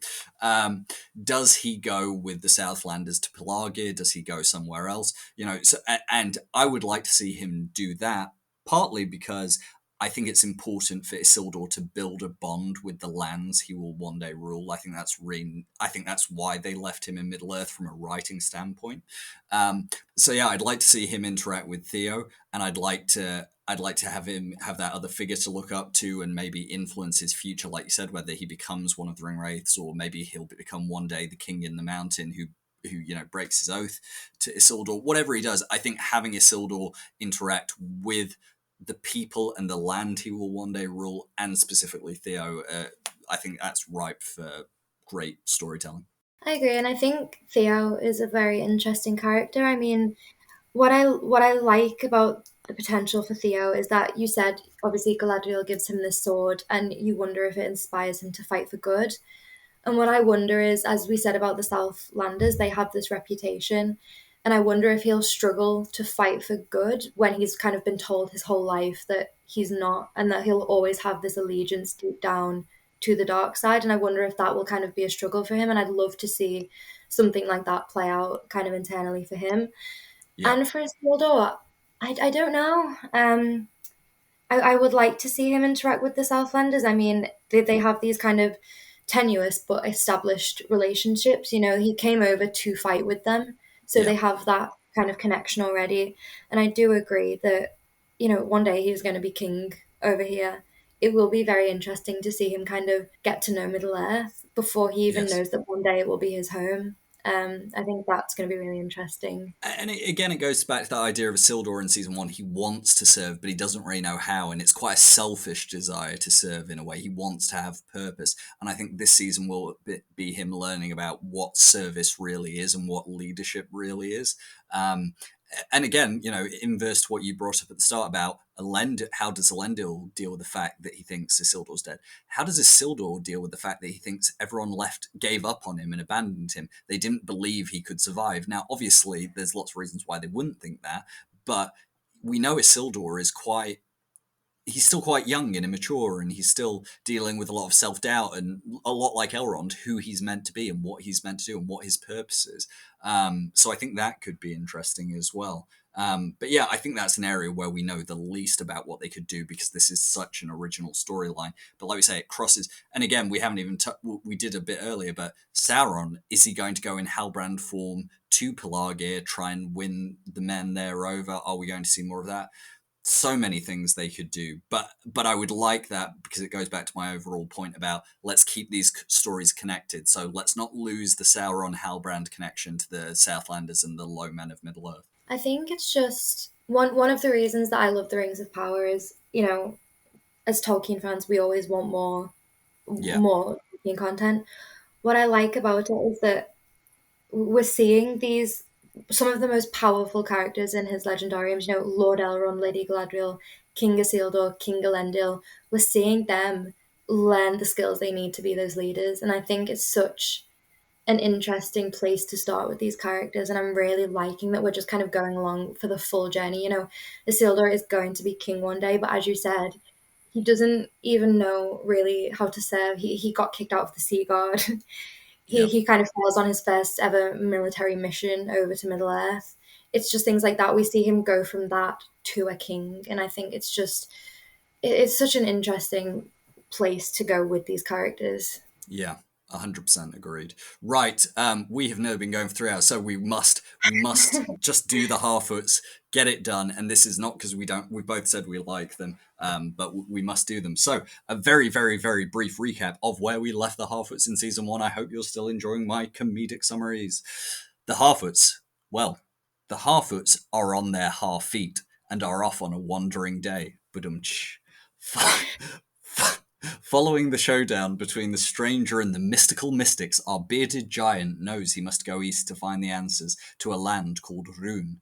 He's taking Nori along as a guide or as a sort of emotional support service dog. We're not sure, but either way, they're heading to Rhun to find out why the stranger took a one-way meteor trip to Middle-earth. As for the rest of the Harfoot clan, they're heading off in search of calmer and kinder pastures, ones without any wolves, witches, or war, hopefully. But that last one may be quite hard to avoid. So, with that in mind, Anna, I guess the main thing we need to touch on is what are we hoping for from the Stranger and Nori's journey to Rhun? What could they do with it? What would you like to see? What do you need from it for it to be an important part of season 2 in the same way you enjoyed the Harfoot storyline in season 1? I think mine is a similar take, at least kind of identity wise, to Sauron, where I don't want them to kind of keep up this guessing game of, is this Gandalf? Is this one of the Blue Wizards? I'm done with that now. I don't mind who it is. I don't mind who it is. Yeah, I feel like we've all kind of accepted that it is Gandalf now.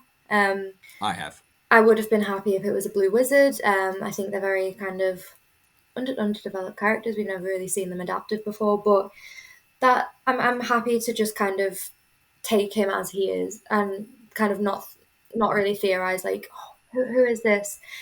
I think it's interesting that it's just him and Nori who have broke off, and I know people do like the dynamic of Gandalf and the hobbits. It's a fan favorite. I think it always has been. Yeah. And I wonder if kind of sending those two on their way and keeping the rest of the Harfoots behind is their way of tying them into the rest of the story. And I wonder if it will be the remaining Harfoots who end up bumping into someone we meet. I doubt, someone we already know, sorry. I doubt it. So I wonder who Nori and the stranger are going to meet in Rhun, because it has to be something important to separate them from the clan, send them all the way over there. I want them to find some Entwives in the process. I would love them to stumble upon them. And listen, they introduced Ent babies in season 1. I've not forgotten about that. So I would love a little moment with some Ents. Well, I think I'll touch on that and then get back to the main point. But yes, I think whether it's this season or in a few, we'll definitely see Ents. We'll definitely see, well, maybe we'll see Entwives. We don't know. But because I think we're going to see Sauron's devastation of not just the people of Middle-earth, but the land. We know, for example, with the Brown Lands, that is specifically as a result of Sauron, basically, and then the Numenorians cutting down all the trees for their own wars and their own industry. So I think we'll see that. As for the Stranger and Nori, I guess my hopes are a few things. One, I want Rhun to feel like a real place in the same way they've made Numenor feel like a real place, despite the fact we've never seen it on screen before. I want the same for Rhun. It shouldn't feel like a town in the middle of nowhere. It should feel like its own kingdom, and it should have importance. And that ties into, several people commented this in response to my tweet asking for people's hopes. They said not just Rhun, but they'd like to see this with Eregion and Lindon. They'd like to see those places feel more lived in, because obviously Numenor felt like a real bustling city, but Eregion didn't really, Lindon didn't. I agree. I don't have much more to say on that. And then to your point, why are they going there? We know that the stranger thinks he's got answers there. We know the mystics thought they should take him there when they thought he was Sauron, because they seem to imply he'd be worshipped there as a god. So this kind of ties back into the Sauron thing. Has Sauron already been in Rhun? Are we going to find that out? Is Sauron going to go to Rhun in season 2? I mean, he's going to be all over the place at this rate, but it's a possibility. Or are we going to see evidence he's been there? Even if the stranger is Gandalf and not a blue wizard, are there going to be blue wizards in Rhun? Is that why he was sent it? I have more questions than hopes, to be honest. But I guess the overarching thing goes back to my point at the start of one of my big 3 hopes. Make this connected to all the other plot points. Not literally, but if you're going to devote screen time to a wizard and a hobbit going to Rhun, needs to be a reason. And I think the reason is either something to do with the blue wizards, even though I think the stranger is Gandalf, because you don't give him the lines you gave him in season 1 and then say to the audience, we were just messing with you, he's not really Gandalf. But if it's not the blue wizards, then it's got to be about, we know from the books, Sauron managed to manipulate and convert and have the men of the East follow him. So maybe we're going there to see that. Maybe we're going there we know one of the ring wraiths, one of the few named ring wraiths was Carmul the Easterling. Maybe we're going to meet Carmul in Rhun. I don't know. These are all options. But again, I go back to that point, and you've touched on it. I've touched on it. Make this important. Make Rhun, be bold with Rhun as well from a design point. Ignore Peter Jackson's films. Go wherever you want with the design of Rhun. Go crazy with it. But make it feel important and make us feel like the screen time there. Because I loved the Harfoot storyline in season 1, but it was a bit separate. And you can't do that 2 seasons in a row. You can do it for 1 season. You can't do it for 2. Heavy on the ignore Peter Jackson for that part, I think. Yes, very heavy. Very heavy on that part. I think I agree with you. There's so much scope for Rhun that I think it's both a blessing and a curse, because there's so much that could be done with it, but in that same vein, there's so much that could not be done with it. And I don't want it to just be kind of a throwaway plot line that they've kind of introduced these characters in season 1 and they need to send them somewhere and they need to have them doing something while the rest of the plots are kind of going on. And I don't want it to just be this kind of thing that's happening separately, because there is a chance for that to happen. We saw it with the Harfoots last time. But I'm hoping with the Harfoot split up, you would hopefully think they cannot have these kind of 2 Harfoot storylines that are absolutely interconnected to nothing. Yeah. I think the Mystics were dead set on getting Sauron, quote unquote, to Rhun. And I think that it would be cool if we had like this meeting, or even like a near miss of Sauron and the Stranger, or even if the Stranger and Nori get to Rhun and we just see maybe the aftermath of Sauron having been there. I think something like that would be really good. But again, I'm hopeful, fearful. There's so much that could happen, so much that couldn't happen, and I think the rest of the Harfoots. I think those characters, maybe they'll appear in an episode or 2. I think, like you say, maybe in Elrond or Galadriel's travels they'll come across them. Maybe they'll intersect with the Southlanders on the way to Plague. Who knows? I'm sure they'll appear, but I would be surprised if it's more than a few scenes of Largo and Marigold and that lot. They separated Nori and the Stranger for a reason, and it was very clear from season 1 that Nori and the Stranger were the main part of the Harfoot plot, the driving force behind it even. So kind of moving them separately shows to me that the rest of the Harfoots, they're still around, but they're not the focus of that story anymore. Yeah. Okay, I think we have covered. My God, we have been going for this episode is going to be. Listen, if the audio quality is bad because neither of us are using proper microphones, and any of you listen to all 3 hours of this, you have my eternal admiration. Thanks. I'm not quite sure what, because this has been a long conversation. You know what? We always trick ourselves, because we were like, right, we'll keep this one brief, 3 points each about what we're excited about, and then just a quick synopsis of where we left everything else. 3 hours later, and we've just about managed to wrap it up. Yeah, and we have purposely, at points, I think people listening will be able to hear it, we've purposely realised we could keep talking about each of these storylines for another 10 minutes, and we've just said, no, we've got to move on because it's now 11:15 at night and we've been speaking for 3 hours. Anna, I guess we've covered all of that. Any last things we haven't covered, or just overall sentiments? Now, one thing I didn't say at the start, so anyone who's listening now, I guess you get the interesting bit. The reason we're doing this now is because I think lots of people in the community are hearing we're now weeks away from a teaser trailer, and promo may start even before that teaser trailer comes out. So we wanted to make this episode when we weren't spoiled by any promo or marketing. So I guess with that in mind, Anna, any last thoughts before, I'm sure we'll be doing another one of these episodes once we get our first trailer. But for now, any final thoughts as we await the end of the long wait for season 2 to begin promoting? It has been a very long wait, and first of all, thank you for having me back on.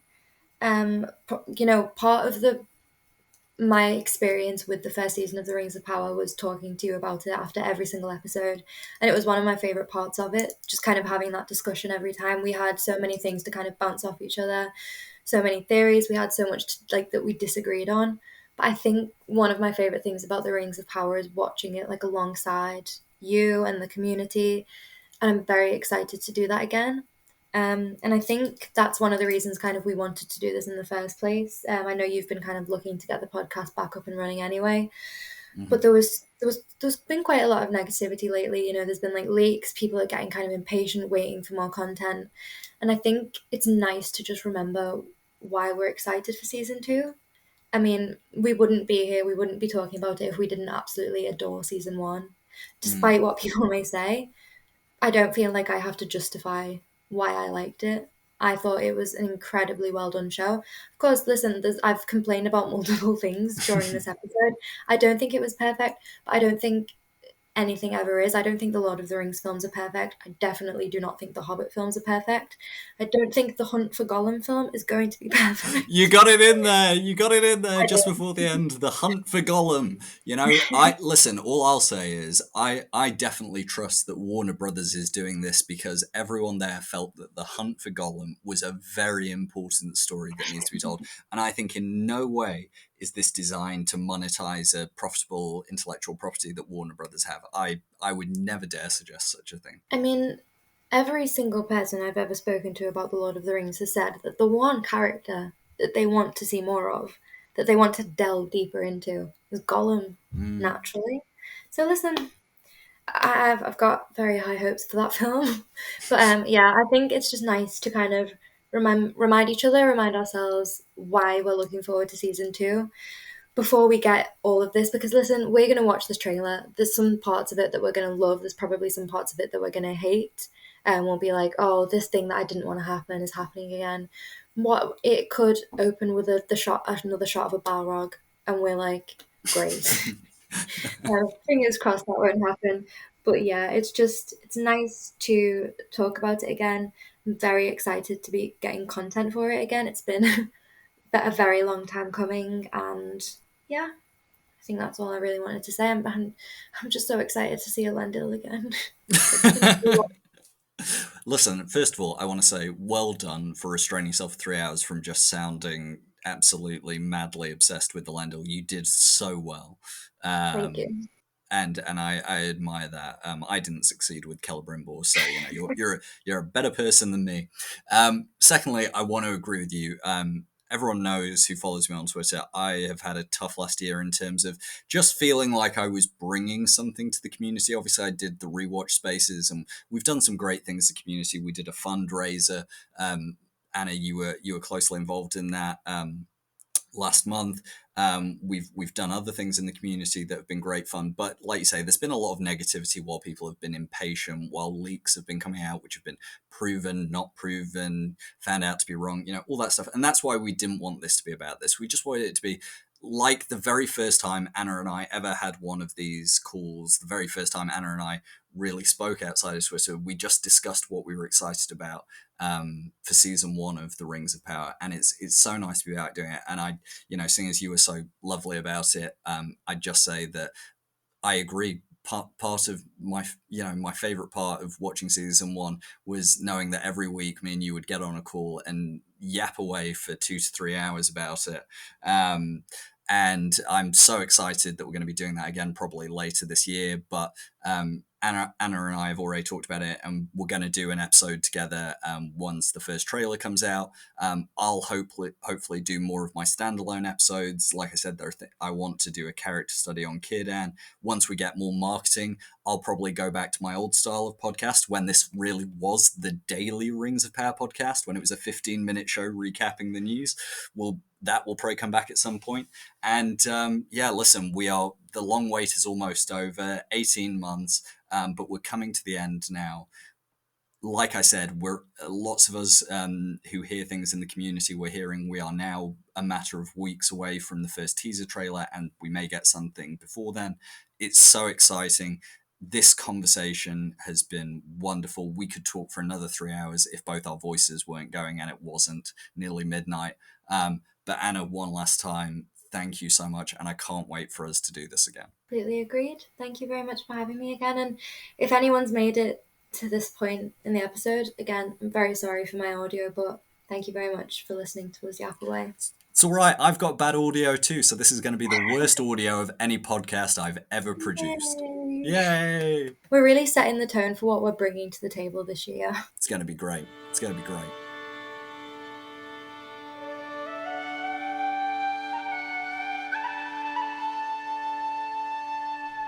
And that, dear listeners, is the end of my conversation with Anna. For those intrepid few of you who made it all the way through our rambling discussion, with less than ideal audio, you have my eternal admiration. As I'm sure you can tell, Anna and I had a brilliant time getting to talk about our hopes and expectations, and of course a few fears, about Season 2. I'm sure Anna will be joining me again very soon to elevate the quality of this podcast, as she always does. As I mentioned during the episode, we are now mere weeks away from getting our first teaser trailer for Season 2, and perhaps we'll be receiving our first look even sooner than that. Whenever the marketing and promotion begins, you can be sure that I'll be bringing you my take on the news with more regular episodes. And for those of you who missed the shorter format that this podcast was originally designed for, I do look forward to working on those bite-sized episodes for each and every bit of development. If you're somehow new to this podcast, make sure you subscribe on whichever podcast platform you prefer, so that you never miss an episode. I'm looking forward to starting this new journey with you all, and would love to continue the discussion on Twitter, where you can find me at Daily Rings of Power. But for today, that's all we have time for. Thank you so much for listening. We'll be back very soon, and I do mean very soon, to discuss our first look at the new season on the Daily Rings of Power podcast. Namarie.